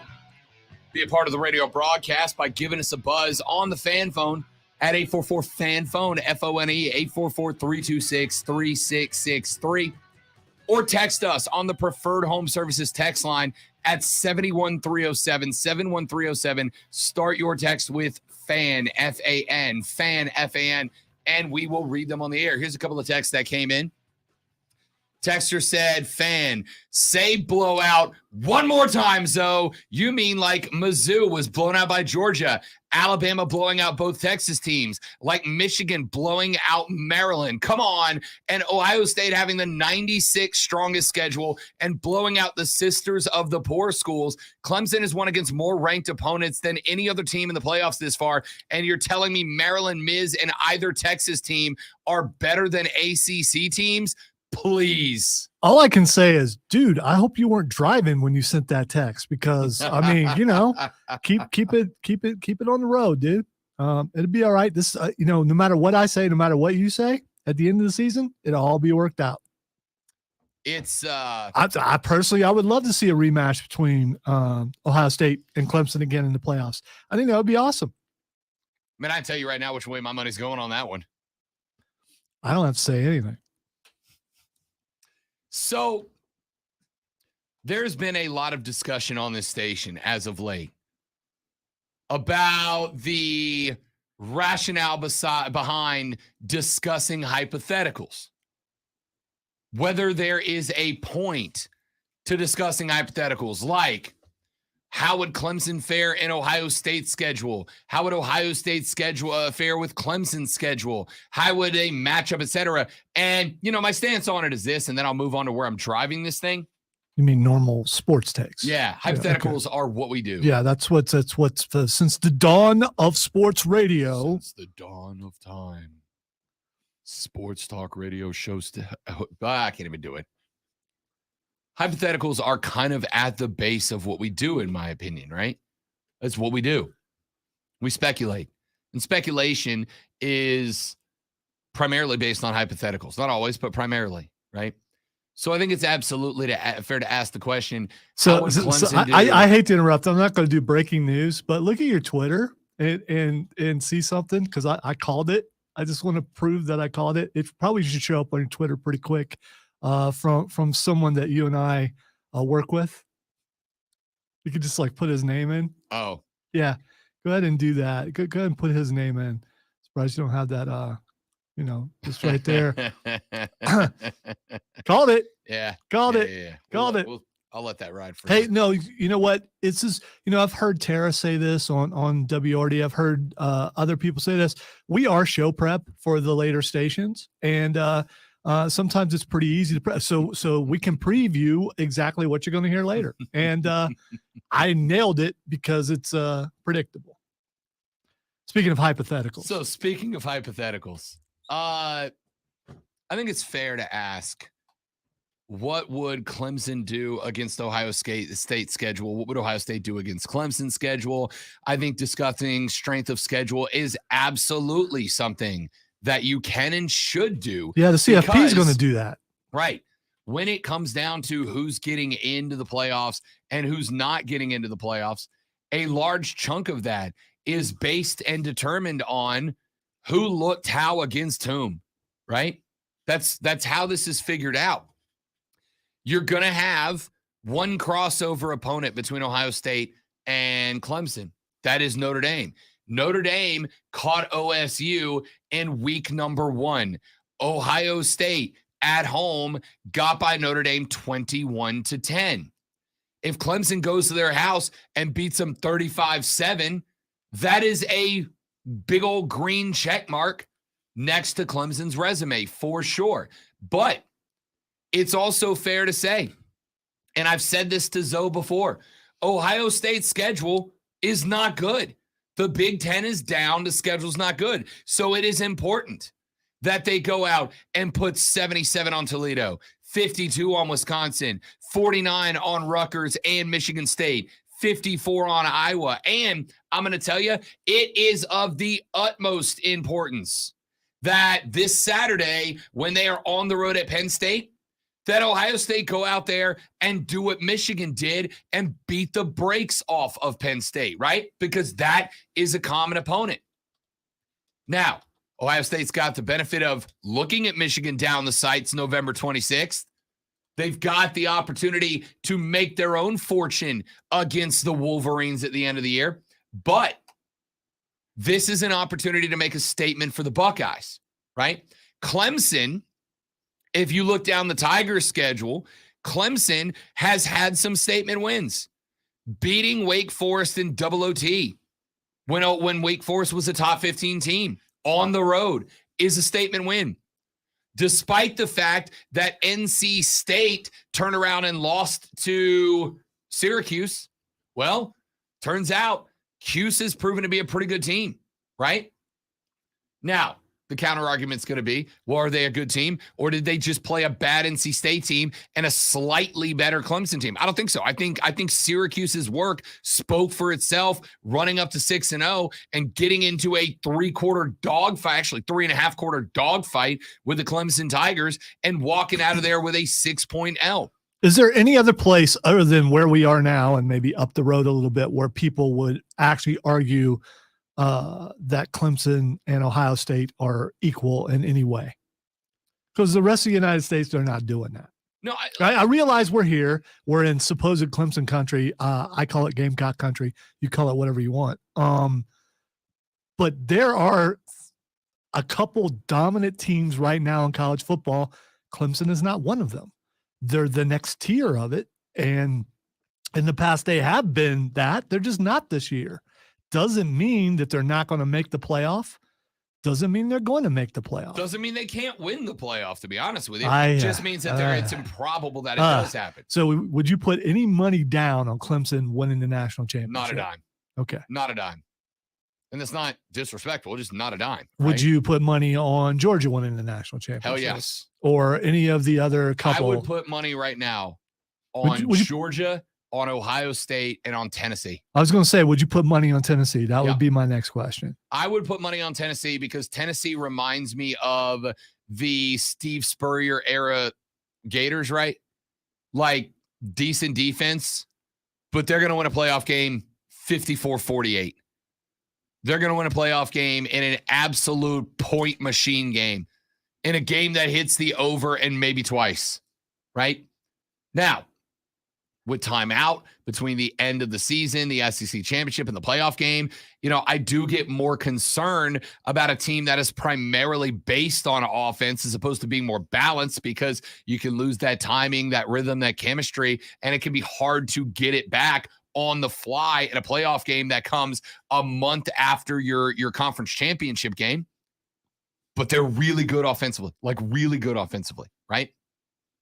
So hypotheticals are just fine. It is fine to ask, would A do well against what B is doing well against, and would B do well against what A is doing well against? But the answer for me is, would Clemson, if you switched Clemson and Ohio State, would Ohio State be the ACC champion? Hell yeah, no questions. No questions they would. Would Clemson be the Big Ten champ? I don't know. Michigan, right? Michigan. If I flipped Clemson and Michigan, would Michigan win the ACC championship? Yeah, they would. Would Clemson win the Big Ten championship? Not that I'm comfortable saying, because I don't think they're beating Ohio State right now, right? I think the Buckeyes are for real at this point, and I think they've proven it to us. But I think what happens when you say something like that is people take analysis from guys like me in this role. They take it personally, right? Which is why I have the joke that everybody with a microphone hates your team. Every college football fan believes that everybody with a microphone hates their team. Because I wouldn't say Clemson flipped with Ohio State would win the Big Ten. I wouldn't say that. I would say Ohio State flipped into the ACC would absolutely win that conference. No problem. And that's not to say that Wake's not good. NC State's not good. Syracuse is not good. But that's pretty much the depth of the ACC, right? Florida State looked good earlier. They got ranked, went 4-0. What they've done since then? They played the 3 ranked teams. They lost to them back-to-back, 3 in a row. Miami's terrible. Louisville's terrible. Notre Dame is not good at all, right? Clemson's the class of the ACC. If Ohio State was in the ACC, Ohio State would be the class of the ACC, but so would Michigan, so would Georgia, so would Tennessee, so would the big teams, the playoff caliber teams. And if you ask me to tier them out, I think Georgia, Tennessee, Ohio State are on a tier on their own. I think Alabama, Michigan, I'd say Penn State, but after they got smoked by Michigan, I can't put them there. I'd say those teams are your next tier, and then I'd say you got Clemson right after that. And that's not a bad spot to be. Again, I think it's entertaining when a lot of talk heads go in hard on a particular school because it does kind of have a vibe. It does kind of have a vibe of trying to stir up that fan base, right? We talked about the SI podcast that dropped earlier this week where they were asking, does Clemson have a quarterback controversy? And it's like, no. And anybody who watches that team knows they don't have a quarterback controversy. It's DJ's team. But it felt like they were kind of trying to stir up a bit of a hornet's nest around South Carolina to get some attention paid to them.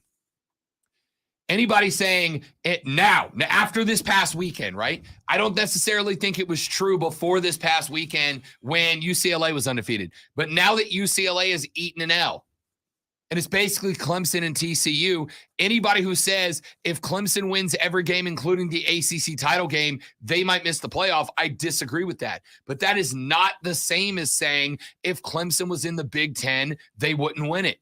If Clemson was in the SEC, they wouldn't win it. Hell, I'm comfortable saying if Clemson was in either division of the SEC, Daniel popped in and said, would Clemson get to the SEC championship game in either division? I'm going to say no. I'm going to say no, right? And it's not that Clemson can't beat Bama. I do think Clemson would have the better crack at Bama than at other schools. But do keep in mind, Bama's only loss is to a playoff team in Tennessee. And it was on the road, right? Would Clemson beat Bama? Would they? Question mark. Could they? On their best day, yes. But could Clemson beat Bama, but also know they have a much better LSU team? Ole Miss, Mississippi State. I almost said Texas A&M, but LOL at that, right? I don't know that they would make it to the SEC championship game. I do know they will win the ACC. You drew the benefit. Just like the Panthers. Lonzo, would the Panthers be winning any other division right now? No. Maybe. I don't know. No. There might. I think there was one that you said that they would be number 2. Right. I want to say AFC North. No, not AFC South. North. The NFC North, they'd be number 2, but they'd be number 2 by 2.5 games. Yeah. In the AFC South, they would be number 3 back 1 game. But none of that matters. All that matters is they're in the NFC South, which sucks, and they can take advantage. Clemson's going to do the same. That's all you can do. Well, you're saying all that. And same thing with Ohio State. You can say, well, look at your schedule. Hey, you play who's in front of you. I mean, yeah, you can have some say over your non-conference games and schedule maybe, but Notre Dame should have been a good game to schedule. You know? Yeah. They should have been. They weren't. Listen, like Alonzo said, you beat who you're ahead of. That being said, hypotheticals are fine to discuss, right? Especially considering the guys who've got to put them in the playoffs. That's literally how they're going to do it. Let's take a break. We're back after this to wrap up hour number 2 of the Rob Brown Show and the Fan Upstate.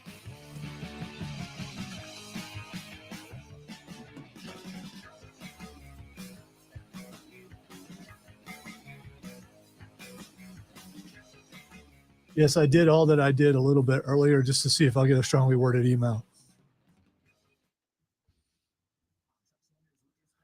Hey, look at the thing I just sent you on Twitter.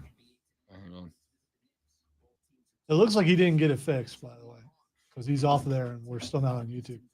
No, you have to go through a 24-hour waiting period. So we'll be able to do it tomorrow afternoon. If Wonder Boy goes full Ryu in this fight or in his next fight, I'll watch every fight. For He the rest won't of his career. though, because he's too patient. But look at that though. It's really good. Yeah, it is.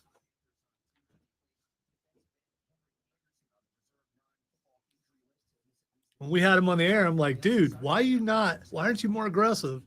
He's like, my coaches, everyone yell at me about that. It's just not me. Everyone yelling at me about that. There have been fights where I know he could have won if he was just aggressive.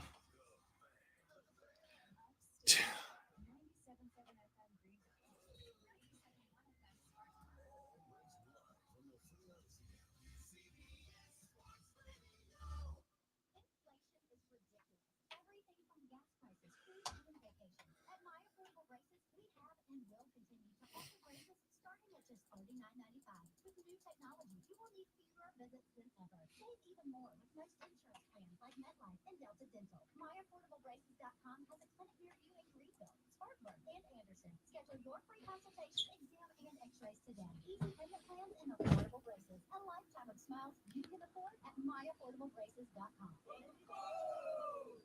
Mondays such a bad rap. But come on, they aren't that bad. Especially thanks to Mo Monday, where you can enjoy an awesome burrito, chips, salsa, and drinks from amazing Check your Twitter box. and everyone else at the Mo Monday.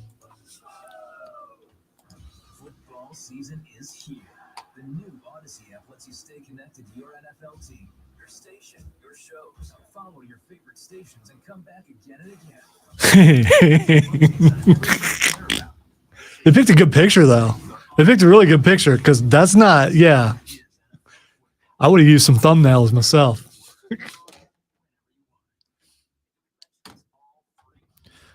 So I got my windshield fixed yesterday. Did you?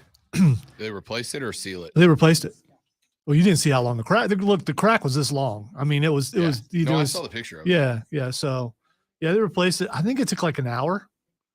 To the point where I'm like, okay, I just realized you have free Wi-Fi. I could be working right now. I could have been editing a podcast. And when asked the guy's like, hey, I left my laptop in my car. Is there a way someone could bring it to me? He's like, yeah, they said they'll be done in 5 to 10 minutes. Like, yeah, okay, never mind. And the first thing the guy said, you can't power wash it for at least a day. Yeah, I'm you like, got to let it dry out and seal. because I was going to the car wash.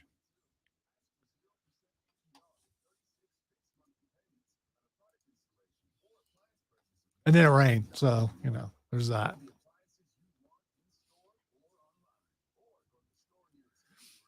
But looking at the windshield makes me realize how dirty the old one was, because it's like almost driving without a windshield for a while. So the bugs happened.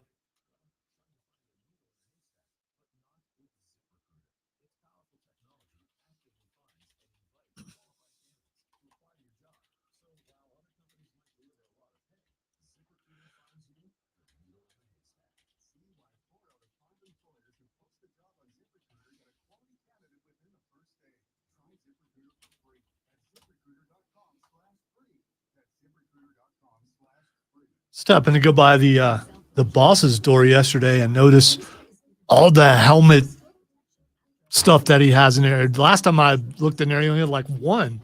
He's got an entire shelf of nothing but helmets and balls. That looks cool. Almost went in there, but then I would have had to talk. So, Nobody wants that. Yeah.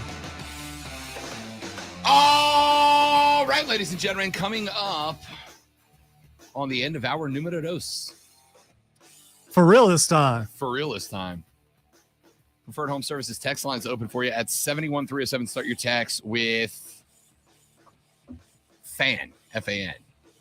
Dude, I'm struggling today. I sound like this, I look like this, and my brain is thinking at the same speed as is represented by all of this. It's all right. Done a wonderful job today, Rob. Other people would have called in. You're here. You're doing a great job. Made some poignant points. First time I've ever said that word on the air. I'm Sounded good. I'm pretty happy. Sounded natural. I think my P's popped a little too much, but I went for it. Poignant. I went for it. Text says Tier 1, Ohio State. Tier 2, Georgia, Clemson, Michigan, Tennessee, Bama. Tier 3, rest of the field. I would go Tier 1, Ohio State, Georgia. Tier 2, Tennessee, Michigan, Bama. Tier 3, Clemson. Tier 4, everybody else. I'm with you on your assessment. Yes. That's how I'd rank them out. And, you know, again, how do I Hypothetically. hypothetically? Yeah. I was going to say, how do I get to those rankings? I test and hypotheticals, right? Running them through my head. And as I've said to you guys many times, I'm a betting guy. I am pretty good about setting lines. I'm pretty good about calling where the lines is going to be. I'll tell you right now, Georgia v. Clemson tomorrow, your line is Georgia minus 9.5. Clemson versus Bama tomorrow, your line is Bama minus 3.5, maybe 4.5. Clemson versus Tennessee, probably Tennessee by 2.5, maybe 3.5. I mean, that's just how I do it. And Clemson's defense, as we pointed out yesterday on the show, is ranked around 30th in America right now. Ohio State's is ranked 2nd. You want to know why I picked them? They've got every bit the offense you have. They have got a Heisman candidate at quarterback. Guys, Lonzo, do me a favor. Answer this question honestly for me. Of all the hosts on this station, of all the producers on this station, who was the most pro DJ guy leading up to the start of the season? Me. I don't know. I'd say me, but let's say us. All right. So let's package it together as us. Here's the reason why I'm saying me, because I'm anti all the Cade people. So I think I'm more on right, it. but that's anti-Cade. I said pro DJ. Yeah, but that's how you're pro DJ, anti-Cade. No, all right, Rob, it's you. Let me pump myself up on Oh, that was cool. How'd you do that? Quads, baby. I called preseason. I thought DJ was going to. I apologize for derailing and going for the joke there. I shouldn't have did that. I was led by the host and I didn't go where I was supposed to. I mean, I took the risk. I took the shot. I think I pumped up DJ more than I told you he was going to be a different cat this year. I knew that at media days. I'm like, it's not the same dude. Not the same guy. He's less me and more us now. We on this program have been talking all along that he was going to be just fine. But is he CJ Stroud? No. They got a better quarterback. By default, they have better wide receivers, and their defense is much better than Clemson's right now. It's nothing to take offense to. It just is what it is. That being said, you might get your crack at him, right? You're going to get in the playoffs. Everything else doesn't matter anymore. Win the games you are supposed to win, which for Clemson is all the rest of them, and you're in the playoffs. All right, let's take a break. When we come back, no more Clemson talk. Let's move to the NFL. A lot of interesting storylines playing out in the NFL right now. And just because I can't do won't do a segment on it, the Pelicans without Brandon Ingram and without Zion beat Luka last night. Let's go, Pels. Take a break. Back after this for the third hour of the Rob Brown Show and the Fan Upstate.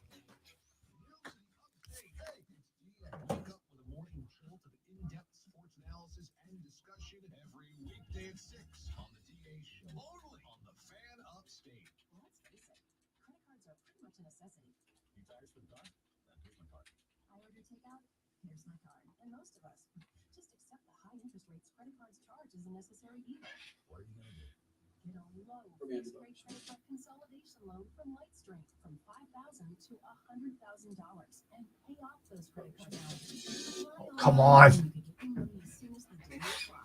The average credit card company charges over 19% APR, but with Lightstream, you can get a fixed rate as low as 6.99% APR with autopay and excellent credit. Now I can pay off my high-interest credit cards and save money at a much lower rate. Apply today at lightstream.com/radio and get an additional interest rate discount. That's lightstream.com/radio. Lightstream.com/radio. Subject to credit approval rates range from 6.99% APR to 1.49% APR, including 0.5% auto discount. Post rate requires extra credit. Terms and conditions apply. Offers are subject to change without notice. Visit lightstream.com/radio for more information. Sports Flash. And this update sponsored by Progressive Insurance, who gives you protection on the phone, online. Rob Brown Show, what do you want to talk about? Yes. Zion Williamson did not play last night with his bruised hip, ignoring my promise from Monday show that he will be out. Okay. Brandon Ingram in concussion protocols as well, so the Pels short-handed against the Mavs. It didn't matter. You You're right. You're right. I am. And I'm like, I need some therapy or something to stop me from doing it. And I have an itchy microphone finger. And so I'll do my best to do better in the future.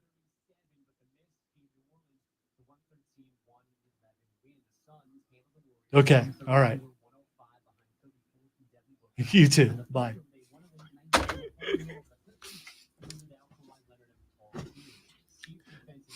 I was just called out for being a killjoy and interrupting Rob way too much. Apparently, it's not entertaining.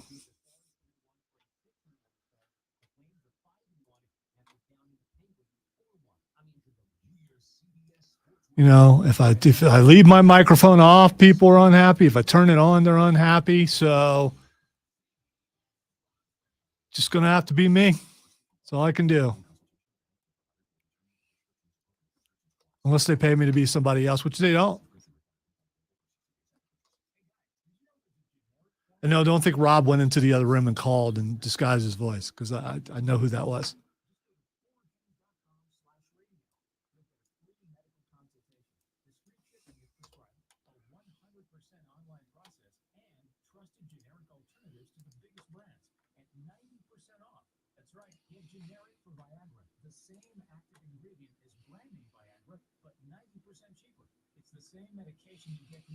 No, but I'm hurt a little bit. I am. I'll get over it though. I'll get over being hurt, but that's fine. I can take constructive criticisms.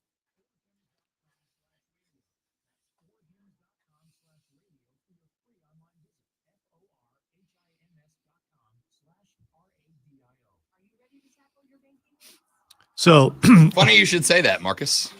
I'm going to have to interrupt him to tell him though. So, the person who's upset about me interrupting Rob so much and that I'm a killjoy and that I need to work on that. I'll call her while you're out of the room. Really? Yeah. So, but I know who he is and I know his name and he's called for years on both stations and it hurt a little bit. So, in order for me to not do Monzo's that a again, big ego guy. He does not like having himself. No. In order for me to not do that again, because I don't know how to do the things that I was asked to not do, I'll just be quiet.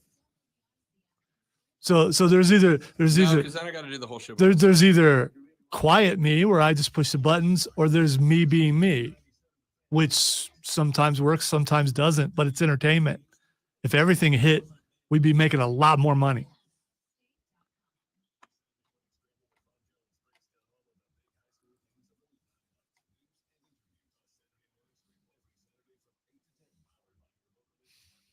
It's a shame he won't make it on the air ever again, though. I feel bad for him for making that phone call and criticizing the guy who puts people on the air, because I'm vindictive and I hold a grudge, and I'm only out for vengeance.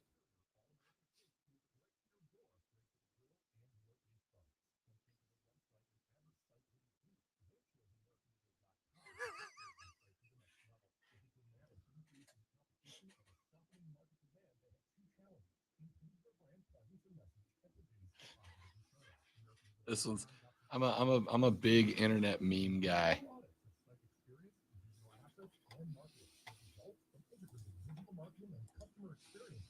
That's excellent work. Excellent work. Hey, the boss just awarded me 5 Odyssey reward points. Hey, the big boss. So yeah. Look at us. So it wasn't just you. Look at us. Although he awarded them to you I needed that pick me up. Thank you, Steve. After what just happened on the phone. Yeah, suck it, caller. Yeah, I needed that. That's just I feel much better about myself now. The person who decides whether I stay or go is okay with me. Suck it, caller.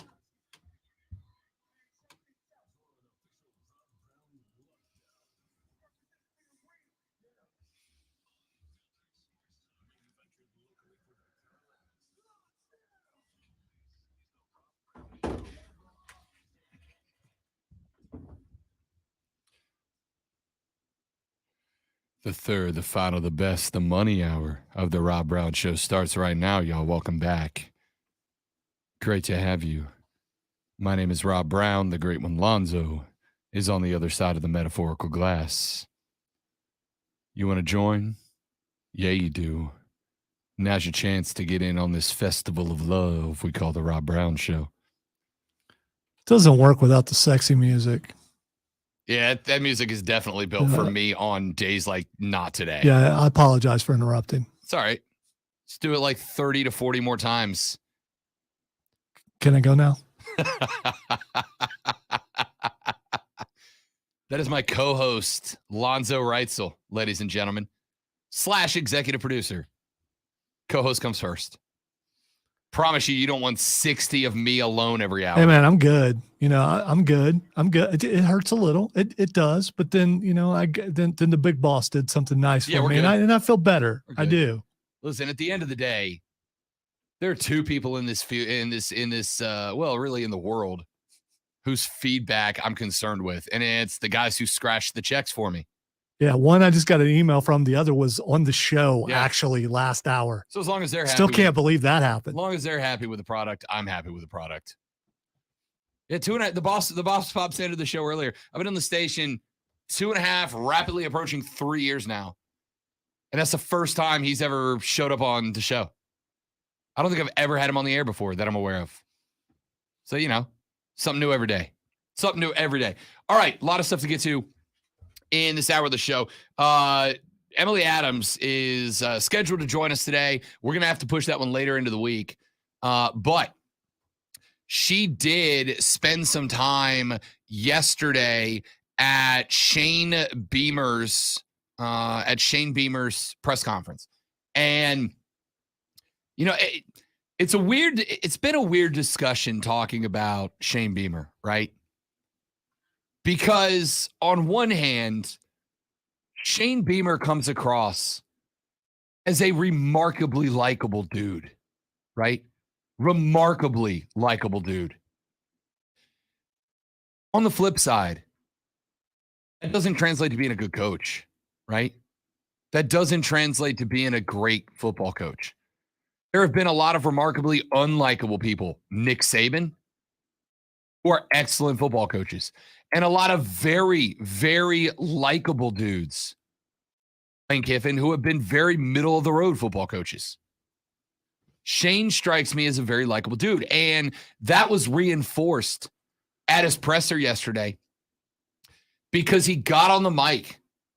And what was the first thing he did?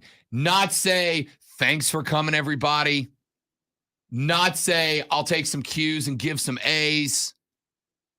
Shane Beamer opened the mic, and before he did anything else, said, thank you, fans.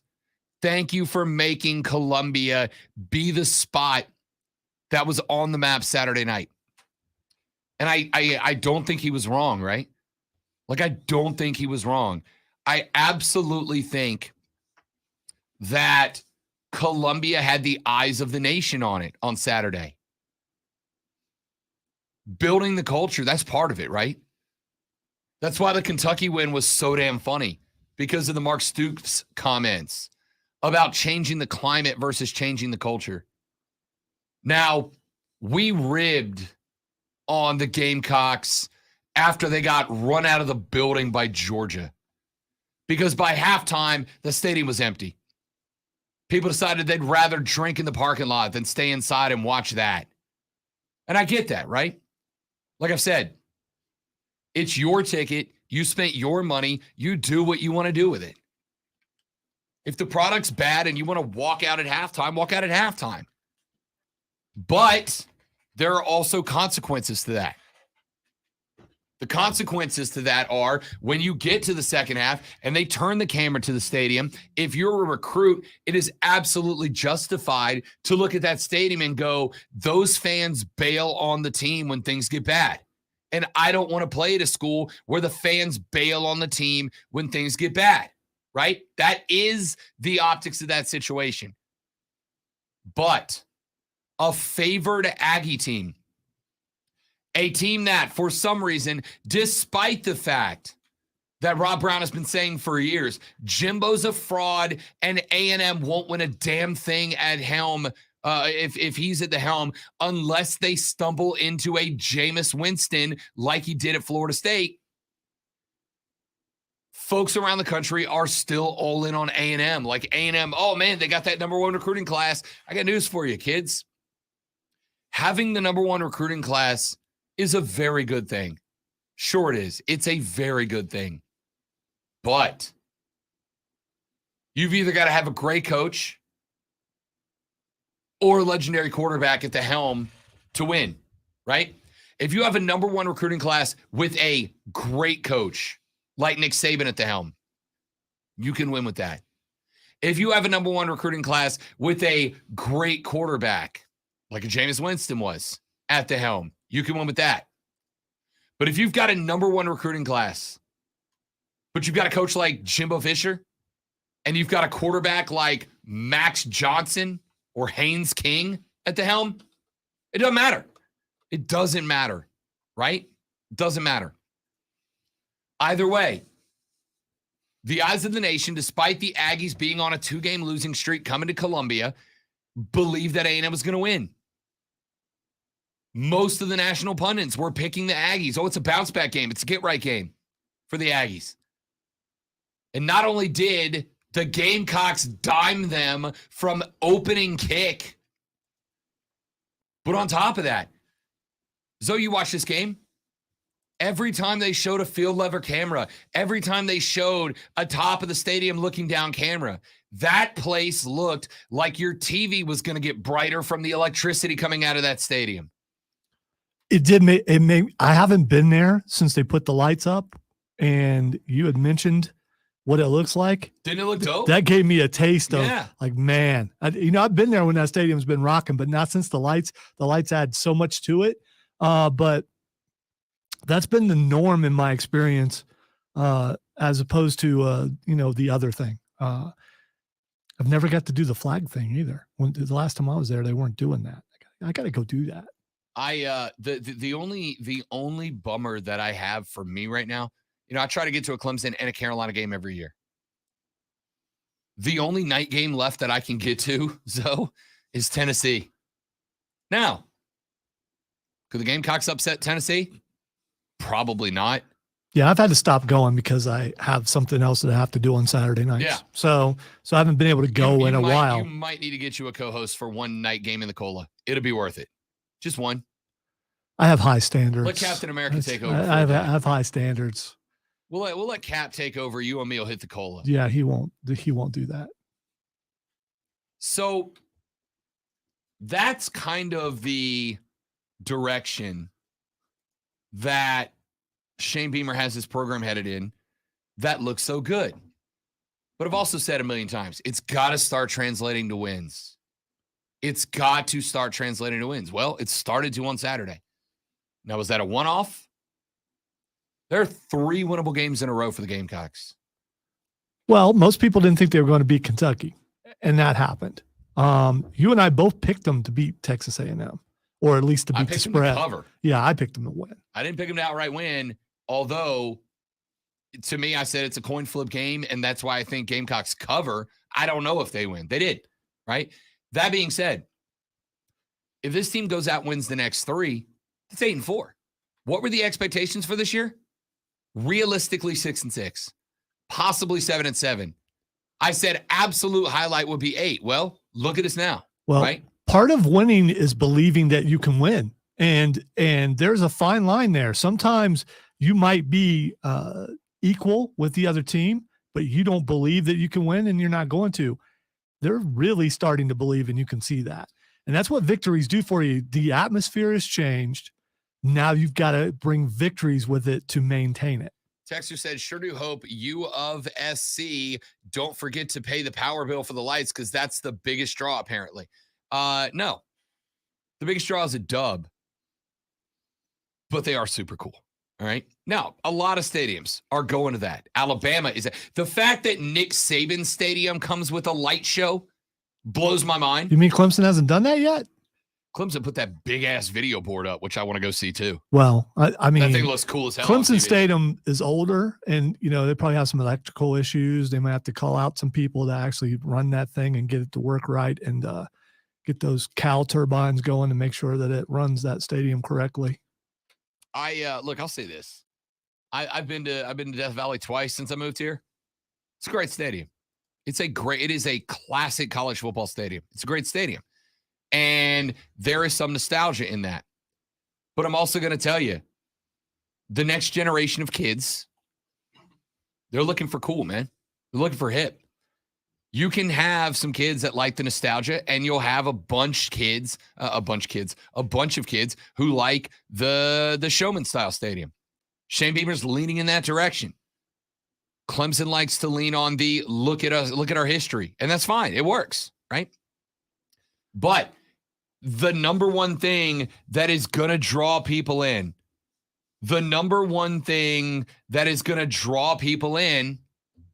is Dubs. How much more attractive does that Tennessee game look now that at night you beat the Aggies? Dramatically. How much better will that Tennessee game look if you can knock off Mizzou, Vandy, and Florida back-to-back-to-back and be an 8-win team before Tennessee and Clemson, right? Dramatically more impressive. Now, I don't think they're going to have any problem filling up Willie B for Tennessee, regardless of what happens. But if you win 2 or all 3 of the next 3, it's going to be that much better. Here's what I'm driving at. Shane got up, made it a point before he answered a single question to talk about the fans. I'll tell you a moment that I thought Shane was brilliant. We talked about it on the show when it happened. That video that went around where Shane walked the entire team from the clubhouse across the field, up to the stadium, then up to the upper rafters of Willie B. And he was like, tough walk, right?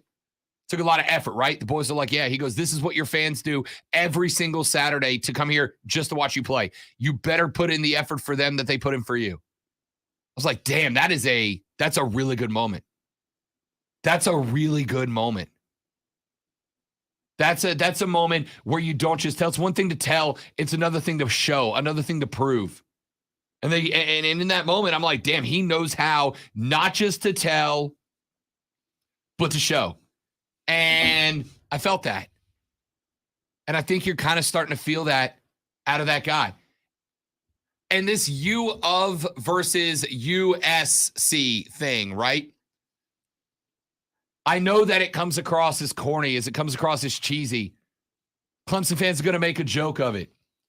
Some people are going to ride this like it's the most embarrassing thing in college football history. It's not, right? They tried to separate themselves in 2019. It backfired. The fans hated it. Everybody made fun of it. So they dropped the knowledge yesterday or earlier this morning or whatever it is that they're going back to just calling themselves USC. And they should. If I say the word Robert or the name Robert, that's my name. I don't go by the full name. But if I say Robert, what do you think of? De Niro, Downey Jr., Pattinson, pick from a history's full of famous Roberts. You know what I don't do? I don't start going, I should change my name, right? I'm still Robert. I'm just my version of it and the best version of it I can be. USC has kind of hit that spot. If you want to think USC means Southern Cal, have at it, my dude. I don't give a damn. We are USC. We're going to lean into that. And I think that is a direct result of the Shane Beamer, pardon my phrasing, attitude era, which I'm in love with. And I do think it's starting to translate. Now, Gamecocks fans, I'll say this, slow your roll a bit. Clemson's still better than you. It's a better football team. As of right now, it's a better coached football team. But I like the fight. I like the spirit. I like the aggression. I'll tell you one other thing that happened that I really liked. Who has been the most criticized Gamecock so far this year? Marcus Satterfield. Offensive coordinator, right? Anybody disagree with that? I think you can maybe make the argument Spencer Rattler has been, but there's a lot of people who believe that Spencer Rattler's being held back by Marcus Satterfield. Sat has been highly, highly critiqued in and out of Columbia. But what happened? Marshawn Lloyd who has had a coming out party the last few weeks, right? Marshawn Lloyd is that dude right now in Columbia. He tweeted out after the A&M game, quote, "Please stop disrespecting Coach Sat. He's literally the most dedicated coach I've ever had. This man does not take his job lightly. I wish everyone could see all he puts into this. Every time something goes wrong, everyone goes straight to it being his fault when it really be us. Give me a team." Even if the Satterfield critics are correct, and frankly, I think they are, but even if they're correct, you have now built a team, right? Step one is building a team. Why do you think the focus for Nick Saban at Alabama is always the guys? Why do you think the focus at Clemson for Dabo is the Clemson family, all in, 11 strong, right? It is because those coaches understand that until you guys become you guys, until your team becomes a team, everything you do is irrelevant. Did anybody look at the sidelines after Xavier ran back that K return for a $102 and 6? Did anybody look at the sideline? What did you see? If you were at that game, what did you see? I don't know what you saw. I saw a bunch of dudes in matching shirts who looked like a damn football team, right? Now, you still got to execute. It's still got to be X's and O's. You still got to have good schemes. You still got to make adjustments. All that comes along with the territory. But I saw a team that for real looked like a team. And they went out and they beat a team in Texas A&M. That's not one. Texas A&M's got plenty of talent. Hell, on paper, they probably have more talent than the Gamecocks. But Jimbo Fisher has not built a team down there. He's built an ego piece. He's built a school that is putting up statues of Jimbo and not recognizing we got a good football team. Shane's the opposite, right? You ever notice, Mark Stoops made fun of putting on the glasses and doing the silly dances and yada, yada, yada, right? He criticized that. And that's fine. That's fair. But go back and watch those videos. You want to? What's one thing I've noticed about every one of those videos? Every locker room dance, every post-game celebration that Shane puts on the big sunglasses and dances around. What do they all have in common? Every one of them, he's with his team, right? You don't see a video. Listen, I like Lane Kiffin. He makes me laugh on Twitter. You want to know what I think the difference is between Lane and Shane? Lane does all that, and it's about Lane. Lane runs on Twitter, and it's about Lane. Lane trolls, and it's about Lane.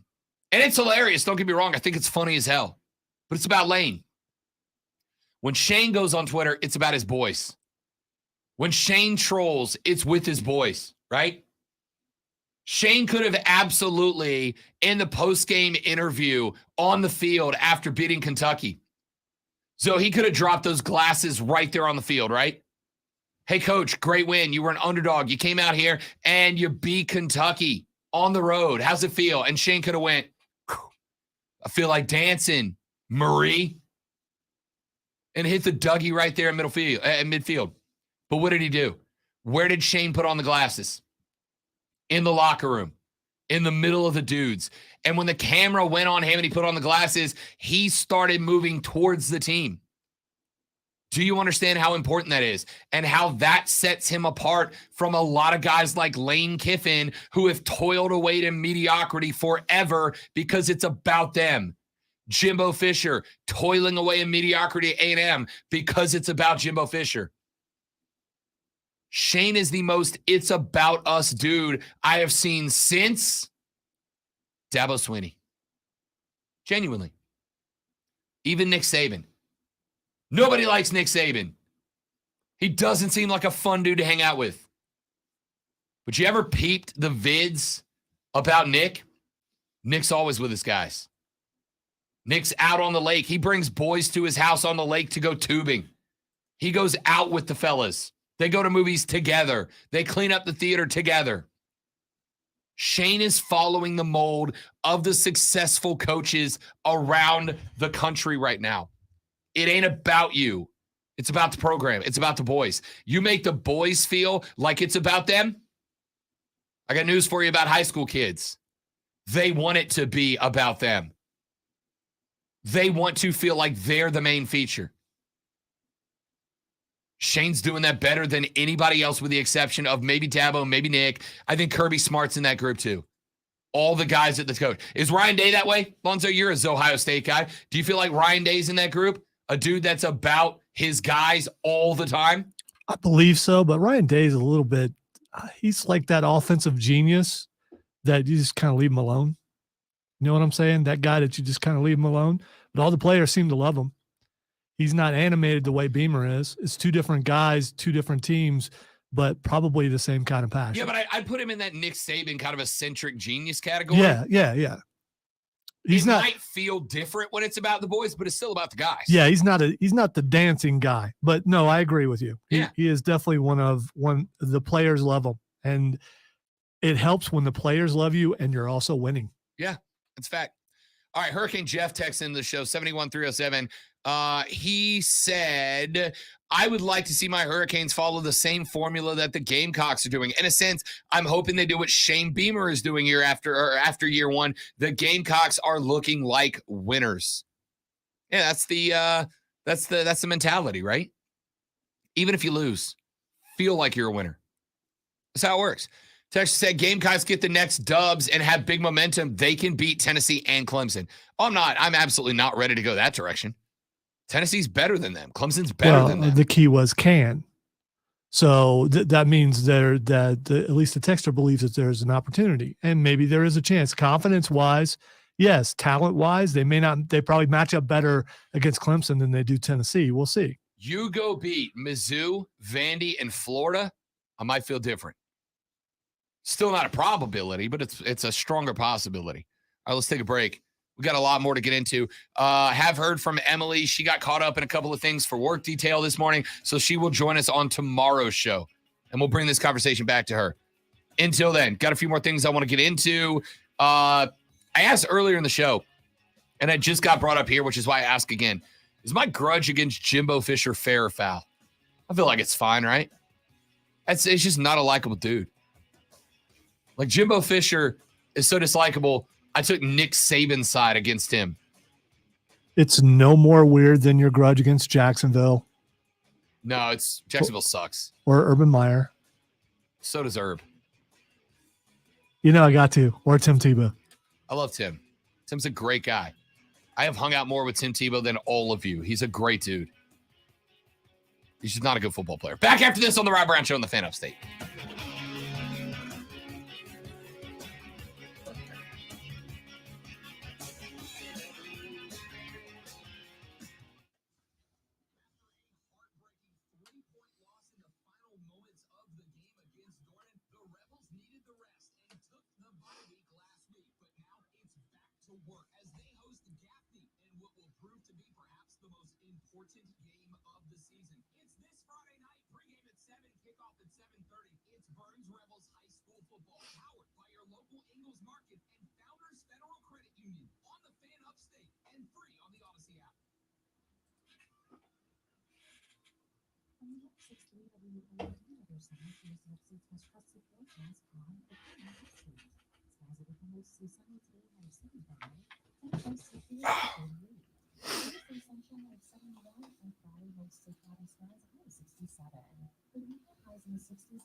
Meteorologist Jennifer Bucci's on a Fan Upstate. Currently, it's 58. And now, Mark Ryan's Morning Sports Spin. So what happens to DJ Leon Willett and Spencer Rattler after this season?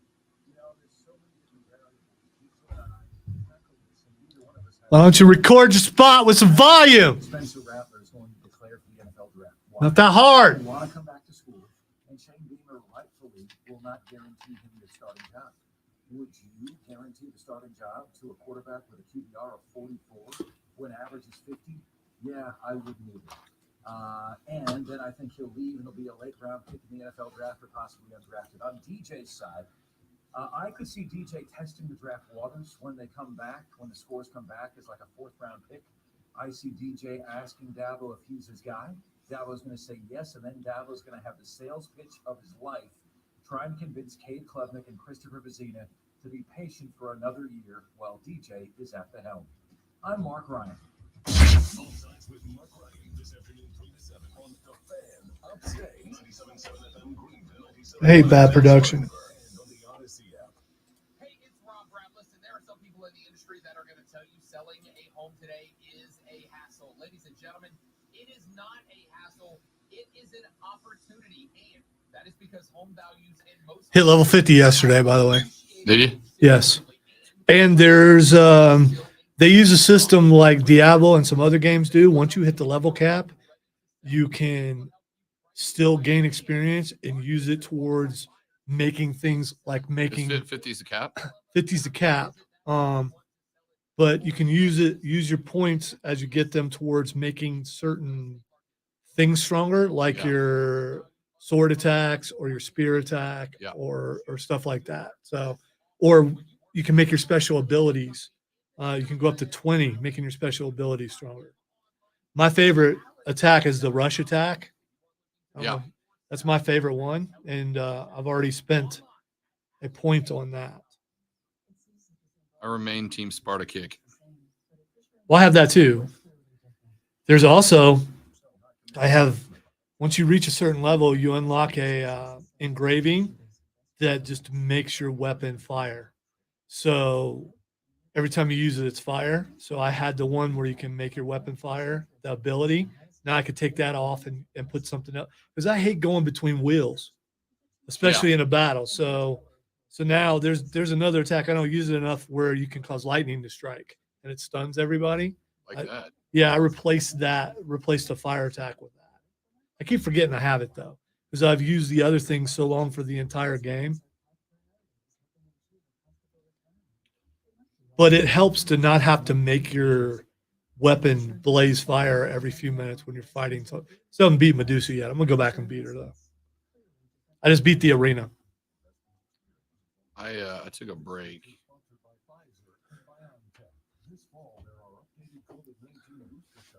Well, I was sick most of the week last week, and then had bad headache once this week and didn't play that much. But I am getting a little impatient. I'm trying to force myself to not be impatient, because there are still a bunch of places I haven't been. Yeah. Including when you get to it's either green or blue things that show up. Those are stories, and some of them are very interesting. Yeah. One I just did ticked me off. I'm not going to tell you about it, but it's you feel like you're doing the right thing and you're not. With Valhalla, some of the choices you made, you didn't realize that it would affect the ending. You get to the ending and you're talking to someone in the ending who's like, you did this. If you would have did something else, I wouldn't still be here with you and all this kind of stuff. And it's like, okay. I'm fighting both sides, so I don't know how this thing's going to end. You pay me money to take on the Athenians? I'm taking on the Athenians. I mean, pretty much RP'd myself into. I just want money. I want money. Yeah, me too. 844 fan phone 844-326-3663.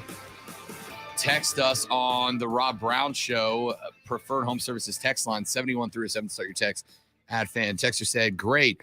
Tomorrow, another whole hour of Gamecock praise. Still waiting for a Clemson analyst, Rob. And before you say send you someone, that's not my job. Mark sure doesn't have problems finding a Clemson analyst. Again. Oh, you're right. I will say this.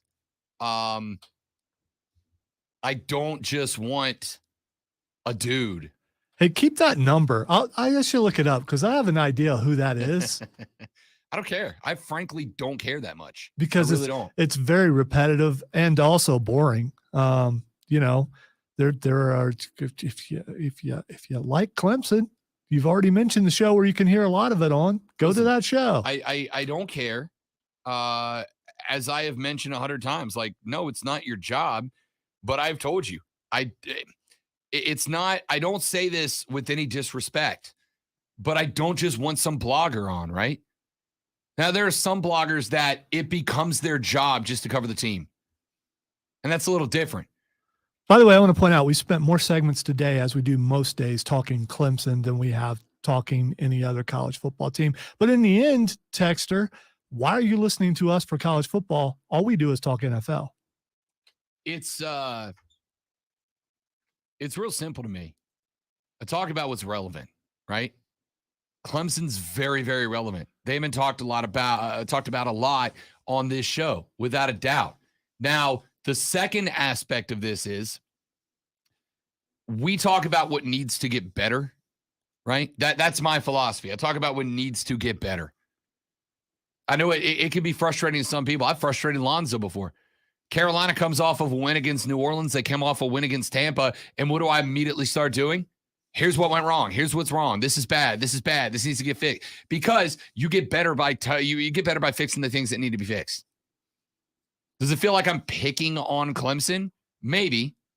I think some of y'all sometimes take some pretty dumb things personally. That's okay. Every fan base does it. But no, me sitting here and singing the praises of Clemson, if that's what you want, I ain't your dude. I talk about the things South Carolina's getting right. What else did I talk about? Did I not literally talk to you about the fact that I believe Marcus Satterfield ain't the right guy for the job and it's time for him to be moved on from by South Carolina in the segment you're complaining about? Of course I did. Because that needs to be better. Offensive play calling, creativity needs to be better. South Carolina needs to do a better job at playing to their strengths. They've gotten better since Marshawn Lloyd woke up. Since Marshawn has started to hit his stride, all of a sudden it looks a little bit better, but there's still a lack of creativity. I don't think that they are taking care of what Spencer Rattler brings to the field, and it needs to be talked about. But I do talk about the positives. Literally in that segment where I was talking about what Shane Beamer did right, who the hell did I compare him to? Freaking Dabo Swinney. I literally complimented you and your program and your coach in the segment that you're complaining about, but you didn't care because you didn't go, Rob said something about Gamecocks. He must hate Clemson. No. It turns out I'm not a one-dimensional show host. It turns out I'm not a one-topic host. It turns out I'm not a guy who's going to recycle the same segment 9 times about how great you are every week. I don't need to. There's plenty to get to. I complimented the thing you are complaining about right in the middle of the segment you're complaining about. But for whatever reason, it just didn't make it into your skull. You were so busy being angry that I said something good about that school you don't like that you missed that I said something good about the school you do like. In fact, you missed the fact that I said that Shane Beamer is trying to do what Dabo has turned his team into a dynasty by doing. Oh no, he said something good about Beamer. Must mean he hates us. Must mean he's an anti-Clemson guy because he said something. Dude. Let me say it again and say it slower for you since you don't get it. I want Clemson to be undefeated on Thanksgiving weekend. I want South Carolina to be undefeated on Thanksgiving weekend. Do you understand how thrilled I would be if both of those schools were playing with a playoff spot on the line? Do you not understand that I want your team to be great, but I want theirs to be great too? And here's the part that'll get you, because it makes me money. I get paid money to talk about your school. I get paid money to talk about their school and the Panthers and the Hornets and the Hurricane and the Buzz and the Falcons and the Hawks. I get paid money. I want all your schools to be remarkably good. Saying South Carolina is doing X well does not mean Clemson does X poorly. In fact, quite the opposite. I said South Carolina's doing X well, something that Clemson has been doing X well for a very long time. But you are so one-dimensional as a person that you think that a compliment to somebody else is a derogatory mark towards your school. It's not. You're just thin-skinned. It's not. You're just thin-skinned. It's real simple to me. So maybe take a deep breath, relax a little bit, and recognize that I'm not going to trot out the same 3 topics every week over and over to tell you how great and amazing and super duper you are. You know how good you are. I know how good you are. You know what Clemson's program has been for 8 years. So do I. We also know what South Carolina's program has been for many years. So do I.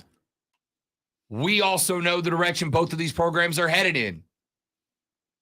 Pointing it out is not me being biased. It's letting it be what it is, all right? All right, a couple of texts. Texture says, Rob, I'm just upset you haven't said Josh Allen, Josh Allen, Josh Allen, Josh Allen. That's fair. That's fair. Texture says, NFL guys, based on the first 10 minutes of this show, I thought y'all were ASMR guys. Andrew from the Berg. Thanks, Andrew. I need some explanation. What's that stand for? Thanks, Andrew. It's audio. I don't remember. It's those dudes who go on the YouTube and they go, Oh, okay. Okay. I was going to ask you, can I look that up without me getting in trouble with engineering? and they get like millions of viewers. I don't understand how I didn't jump on the hype train from day one of that. You doing that made me feel comfortable in a place of zen. And I thought about laying in the corner over there and going to sleep. It also made me think of the close-up picture taken of an ant for some reason. I don't know if you've seen that picture. That was super cool. I like that. No, it's kind no. of rad. Oh no, that's creepy. Kind of rad. All right. Let's see what else. Rob, don't give those Pickens County hillbillies this much time. Steven says, Rob, that guy's trying to get under your skin. You do a great job. I appreciate that, Steven. I appreciate that. Look, I was growing up. My little brother was a troublemaker, and I, for the most part, was a goody two shoes. All right, little brother was a troublemaker. Little brother was in trouble. He was a rule breaker. I know I'm not supposed to interrupt here, according to that caller, but I don't believe you. That's fine. You don't have to. I'm still a goody two shoes. Not as, but was. Little brother he was the little guy. He was skinny. He was shorter than me. He was a troublemaker. He was a hippie. All that stuff, right? Is he watching right now? I don't care if he is. Why is a hippie? So also, it's about the hair. Okay, I get it. No, he was just a rule-breaking hippie, right? Doesn't mean I didn't love him. He just was. And then one day, little brother started getting it together. And then one day, little brother was going to college. And then one day, little brother was taller than me. And then one day, little brother was a lawyer. And then one day, little brother got married and had a kid and is an excellent dad. My little brother is a great human being, and I'm damn proud of who he's turned into. You know what I don't do? When somebody compliments my little brother and talks about how much he's turned it around and how much better of a dude he is and how good of a guy he is, he's a great lawyer, he's a great dad, he's a good human being. You know what I don't do? Oh, you said something nice about him. You must hate me. How come you don't talk about me more? Should be about me. He used to be a terrible person. Why are you not talking about that? Everybody has someone in their family that way. If you don't believe that, tune in Tuesdays to Faces and Heels, because that's the majority of those people. The point is, little brother getting better does not diminish who you are. I still know who I am. I'm still a good dude. I've still succeeded a lot. You wouldn't know it from my bank account, but I've still succeeded in getting where I want to go. I always wanted to have my own show on a real station in a big city around great teams. Here I am. I made it. Talking about how good little brother has got it and how good of a person he's turned out to be doesn't diminish me and vice versa. Me talking good about Carolina doesn't mean I hate Clemson. Relax. Take a deep breath. All right. That's it. I'm good. Woosah. Let's take a break. I'm an idiot. I am an idiot. I will talk about me. I am an idiot. But we have fun here. All right, let's take a break. When we come back, we wrap this bad boy up. Got a few more thoughts, including a clarification on the referees getting Mike Evans' autograph story. Don't worry, folks. The NFL investigated it and found out nothing went wrong. Tell you what that explanation was and see if you buy it when we come back on the Rob Brown Show in the Fan Upstate.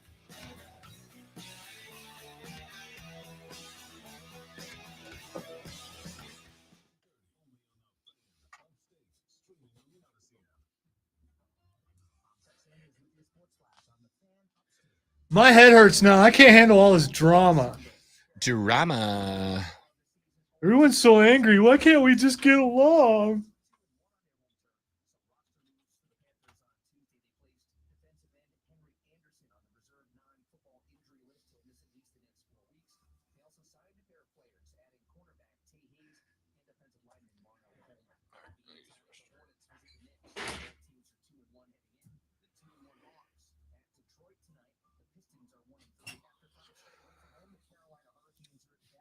Hope you're happy, Texter. See what you did?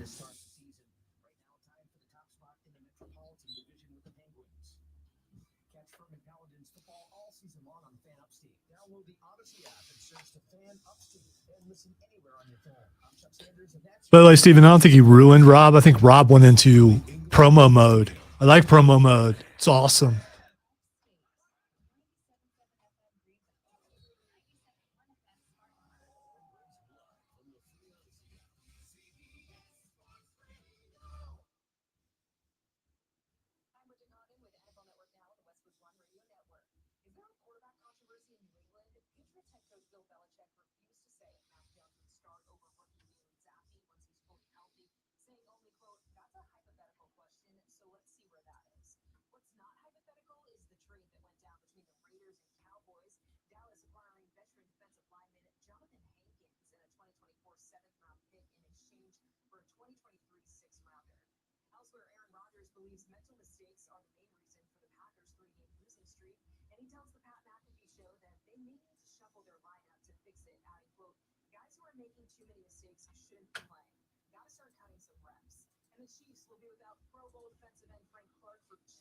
All right, Trey, I'll catch you up. A caller said I interrupt Rob too much, and a texter says that we don't talk enough Clemson.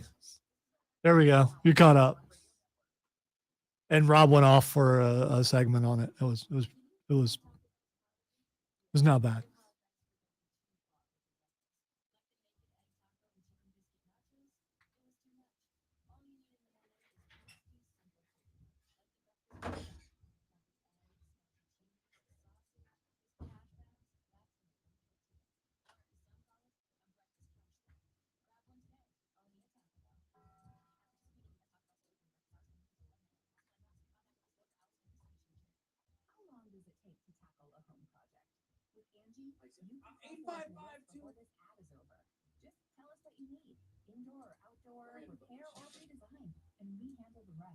Sending a top pro to get it done. You don't have to lift a finger, except to tap the screen or click the mouse. Plus, Angie is free to Excuse me. So bring us your next home project, and we'll bring it home. Download the app or go to Angie.com. That's ANGI.com to get started. No, Rob is good. I'm adequate.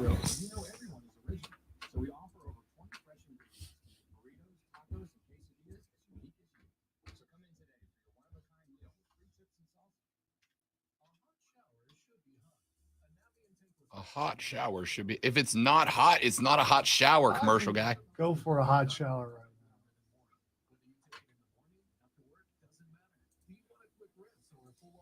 now. Maybe just dunk my head into the hot tub and not bring it back out.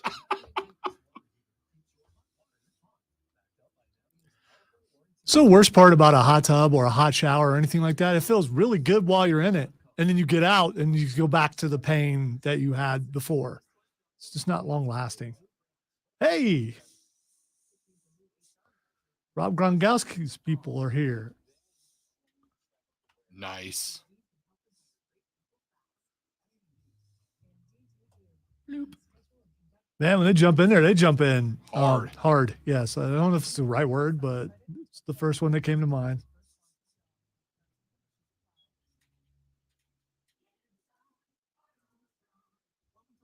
Gonna get you what 5. Boom.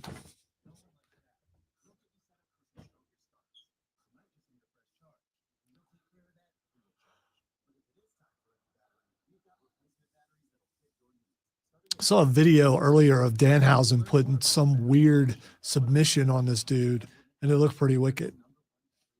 I don't know if he shored up the rest of his wrestling, but the submission looked really cool and painful. Looked really painful.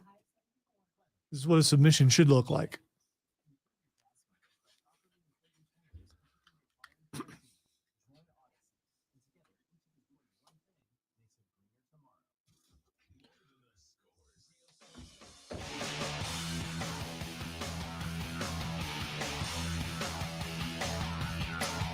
All right, wrapping this whole thing up, the Mike Evans referee story. NFL investigated, and they say that no rules or protocols were broken.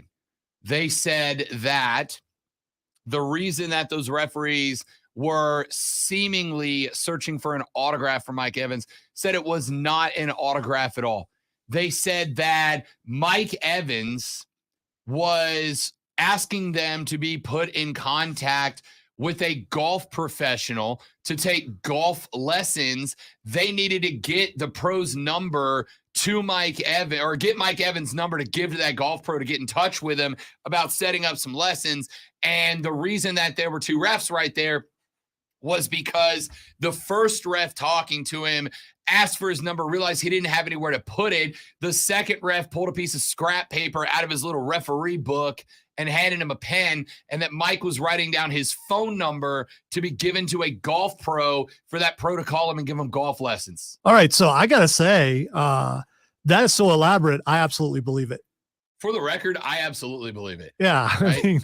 I mean that story has some depth to it and reasoning and all kinds of things. I Yeah. absolutely believe it.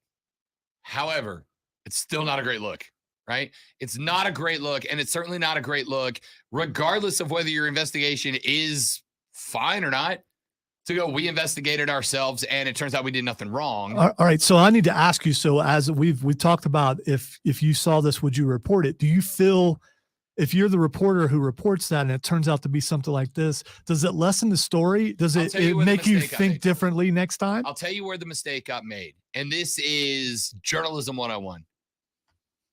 Whoever popped up that video made an assumption by saying it was an autograph, right? Even if you say appears to be getting an autograph. Dude, if I put a pen to paper, there's an infinite number of things I could be writing down. Phone number, email address, number of dollars that I paid, that I offered you for the bribe to call the game correctly, right? There's a million things that could be. The assumption of calling it an autograph was incorrect. Posting the video, absolutely nothing wrong with that. Absolutely nothing wrong with going, here's the interaction between Mike Evans and the officials in the tunnel after the game. The officials handed Mike Evans a piece of paper and he wrote something down. Then you can't stop other people from jumping to their own assumptions, but you don't report them. The only mistake was in calling it an autograph. But the case remains, the optics were bad. It's a bad look for an official to hand a piece of paper to a player, have him write something down, and then take it back and stuff it in the pocket. Because of what it looks like and because of the assumptions we would all come to, even if it's the incorrect way to handle the situation. It's just a bad look. And that's to me, that's really it to me. That's really the end of it as far as I'm concerned. I believe them. It's still really a bad look. Oh, I nailed that timing again. 3 days in a row. Trending topics. You did, but I was still seething. All right, time for Twitter trending topics, where I lead the show, and let's see if Rob interrupts me or not. I got a feeling he might, and that's just horrible. All right, the first thing that's trending is Ava Raine. No idea. Is that an adult movie star? Is it a regular movie star? Someone may lay the smackdown on you for saying that. Ava Raine? All right, so The Rock's daughter made her wrestling debut. She didn't wrestle, but she made her debut last night on NXT. Really? Yes. Really? Do you want me to spoil and tell you who she is? Yeah. Because, Schism? Yeah. You- Oh, was she the? It's her. Yes, Really? it is her. Interesting. Yes. What an interesting story. I hate it because I didn't watch all of NXT. And then this morning I was looking through social media, as I always do for breaking sports stories, of course. And I saw it. It's like, man, that spoiled me. Oh, well. Man, interesting. I knew she was there. All right. The next thing that's trending is James Gunn. So I'm assuming it has something to do. I saw this morning, right when I got to work, actually, the trailer drop for the Guardians of the Galaxy holiday special. It's not, but that's excellent. Have you watched the trailer? It's incredible. Oh, yes, it is. It's incredible. Kevin And Bacon. Kevin Bacon. Kevin you Bacon. know I'm in. Yes. You know I'm in. Also, you don't know why I don't know James why he's Gunn. trending. James Gunn is trending because he is now the co-head of the DC movie universe. Really? Yes, That's a big jump. That's a big get. it is. And James Gunn was a big part of the reason that the MCU turned out to be as big as it was. The only question is, will he be able to replicate the success without, because the last thing you want to do, I think, is have the DC universe replicate, try to succeed for the same reasons. all right, I don't think they will because James Gunn also did Peacemaker. I think the problem may be Peacemaker, outside of being No. vulgar and graphic, Yeah, that's- was very Marvel feeling. that's my problem. That's my worry is that it may turn that direction. But you also got Guardians of the Galaxy, which is hilarious and a lot of underneath things without having to be vulgar. Yeah, but I think you So, also have to give some level of credit in terms of Guardians of the Galaxy. Like, the casting of that movie was spectacular. Yeah, I agree. Like a few movies in, Tony Stark could not be anybody but Robert Downey Jr. at this point, right? I don't think you could have gotten a better Star-Lord than Chris Pratt. I don't think there's Agreed. one out there. Agreed. The question is, how much of a role did James Gunn have in that versus just crafting the universe and the stories told within it? That being said, DC to me has been, with the couple of exceptions, a pretty massive letdown. Of course, I want it darker and grittier. That's DC. That's what I'm going for. I just don't want it to turn into like a slightly less of a good version of the MCU. I think too many people say, oh, it's dark. It's okay. All right. So you want it to be Marvel? No, it's trying to be something other than I Marvel. want dark and gritty, just not dark and gritty and really poorly put together. All right. So Martha! again, I haven't seen too many superhero movies that I didn't like. So it's always going to be hard for me because I grew up in a time when there weren't any. What did you say that name? I thought that was great. Oh, that was awesome crafting. terrible. I'm sure we can find some Marvel movies like, Silver Surfer or something like that are pretty bad and do the same to it. Yeah, but that wasn't like Silver Surfer is not exactly the pride of the Marvel universe. All right, that's it for us. We're going to go argue about comic book movies in the Fortress of Nerditude now. Y'all have a great rest of your day. We'll be back tomorrow to do it all over again on the Rob Brown Show and the Fan Upstate. Later, brother.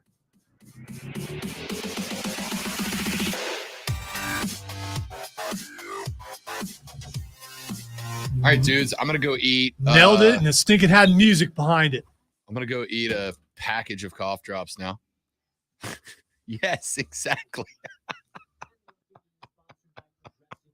And pretty much. Hey, listen, we've all found common ground somewhere and they found common ground. I don't get, I think people hate it because they feel like it's cool to hate it. And So that if bothers me. Clark's adopted mother's name was Susan, they would have just gone ahead and destroyed the city. Yeah, probably there would have been death and there's already death and mayhem. There would have been more. Lex Luthor would have won, but no, they found common ground. Good for them. Haters.